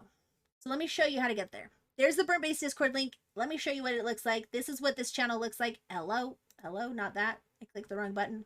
There it is. You go to the Burnt Base Discord. You come in to the Burnt Base server. You look for the channel that says Base Links Daily. And here we have it. This was posted yesterday. Look, top 10 Legends bases. 14 links. Town Hall 12. From, who's that? Watch Faye. Zero Clash. Has the Can Be tripled. Town Hall 14. I pulled my base and retrapped it from the Burnt Base server. Held War and Glory. See, there you go. You can also create a Burnt Base account. Scan that base that you copy off YouTube. Wait for 12 hours for the free version. You can subscribe for $5 a month to get instant results, but you can scan that base and you can see all the attacks on YouTube that tripled your base you could also scan it and find out if it's burnt. It may not be. If you're getting it the same day it's posted to YouTube, it's probably not burnt yet. And then if it is, you can watch the attacks people use on it and trap against it like Mag did. Interesting feature, right? So if you're going to retrap a burnt base, get them here. You get the very first day they come out. I know that I pulled bases off here that I had seen, that I was struggling against, and I copied them so I could FC them. Look at this, is all just yesterday. These are just bases that were posted yesterday to YouTube. There's so many bases in this channel. There's so many bases in this channel. It's not like everyone from my stream is going to go run the same base. Look how many there are. This is all, okay, here's some from today. There's probably 10s through 14s here, because that's what we scan in Burnt Base. Although I'm seeing, oh, look, there's a 13. Man, I need to go copy that 13 base, actually, for war this week. My 13 is getting tripled. So that's what I'm going to do, actually. I'm going to go copy this 13 base. My opponents are here. I will be retrapping it. I will be scanning it on Burnt Base, and then I will be retrapping it. There you go. I just joined. Seems kind of broken. Seems kind of broken. Yeah, it's amazing. And I'm not selling this to you, although I own Burnt Base, and a $5 subscription is quite the deal to be able to scan bases to see everything it's tripled by on YouTube. But there it is. But all of everything I just said to you is free. I make zero. It's just there for you. We were discarding it, so we gave it to the community instead, because really, we're players at heart. We want the same resources you guys want. We want bases too. Check the reaction on the bottom video. What did you put down there? Hold on. Don't? Oh my gosh. Can't see it. Can't see it because it's off my screen. Hold on. I don't want to dox myself. Oh. There's Shine. Says, don't care. Don't ask plus your, wait. Didn't ask plus your Indian don't care. He's not even Indian. MD is not even Indian. Oh wait, maybe he is. I don't know. Oh my gosh, watch this. Watch this. Bam. Take that. All right. Freaking Shide. Freaking Shide. All right. Let me tell them thank you for the war. We'll be heading now. I will be back live in 3 hours to cover Chile 1 first with Halo and Lalo. Sorry, not sorry. Oh my gosh. And then VN versus Top, or VN Top and I versus NGT Black. We'll be covering both those wars tonight. Shide, are you also covering those wars tonight for EWU?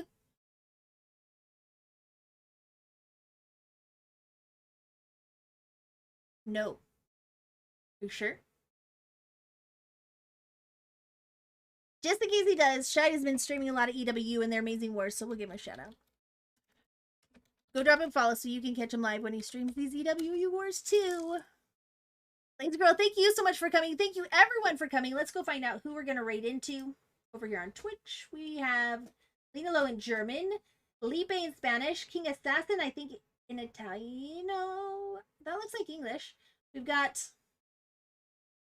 Gigino in Italian, Manqueton in Spanish, Itsu in German. See what they're streaming. Tipo Torneo. Okay. Capital Raid Weekend.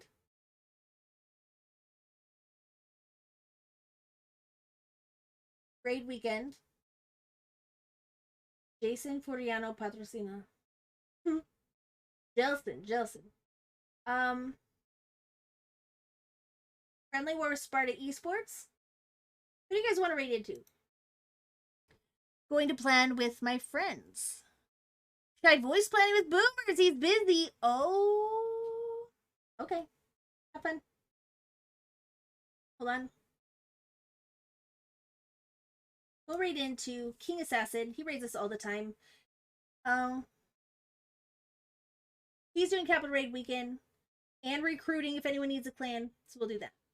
Looking at the rest, I don't think the rest are in English.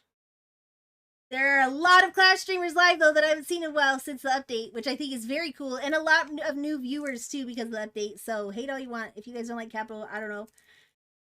I don't know who you are, because it's super fun, and it's good for the game, and good for the community. Here we go. We're going to raid in. Please get some emotes with you. Go let him know where you came from. I will be there for a moment as well. And then I have some mom things to do, and I'll be back live a little bit later. Best of luck to the Boomers and the rest of you in Mobile Open tonight. Starts in 30 minutes. For the NA bracket. Starts in 30 minutes.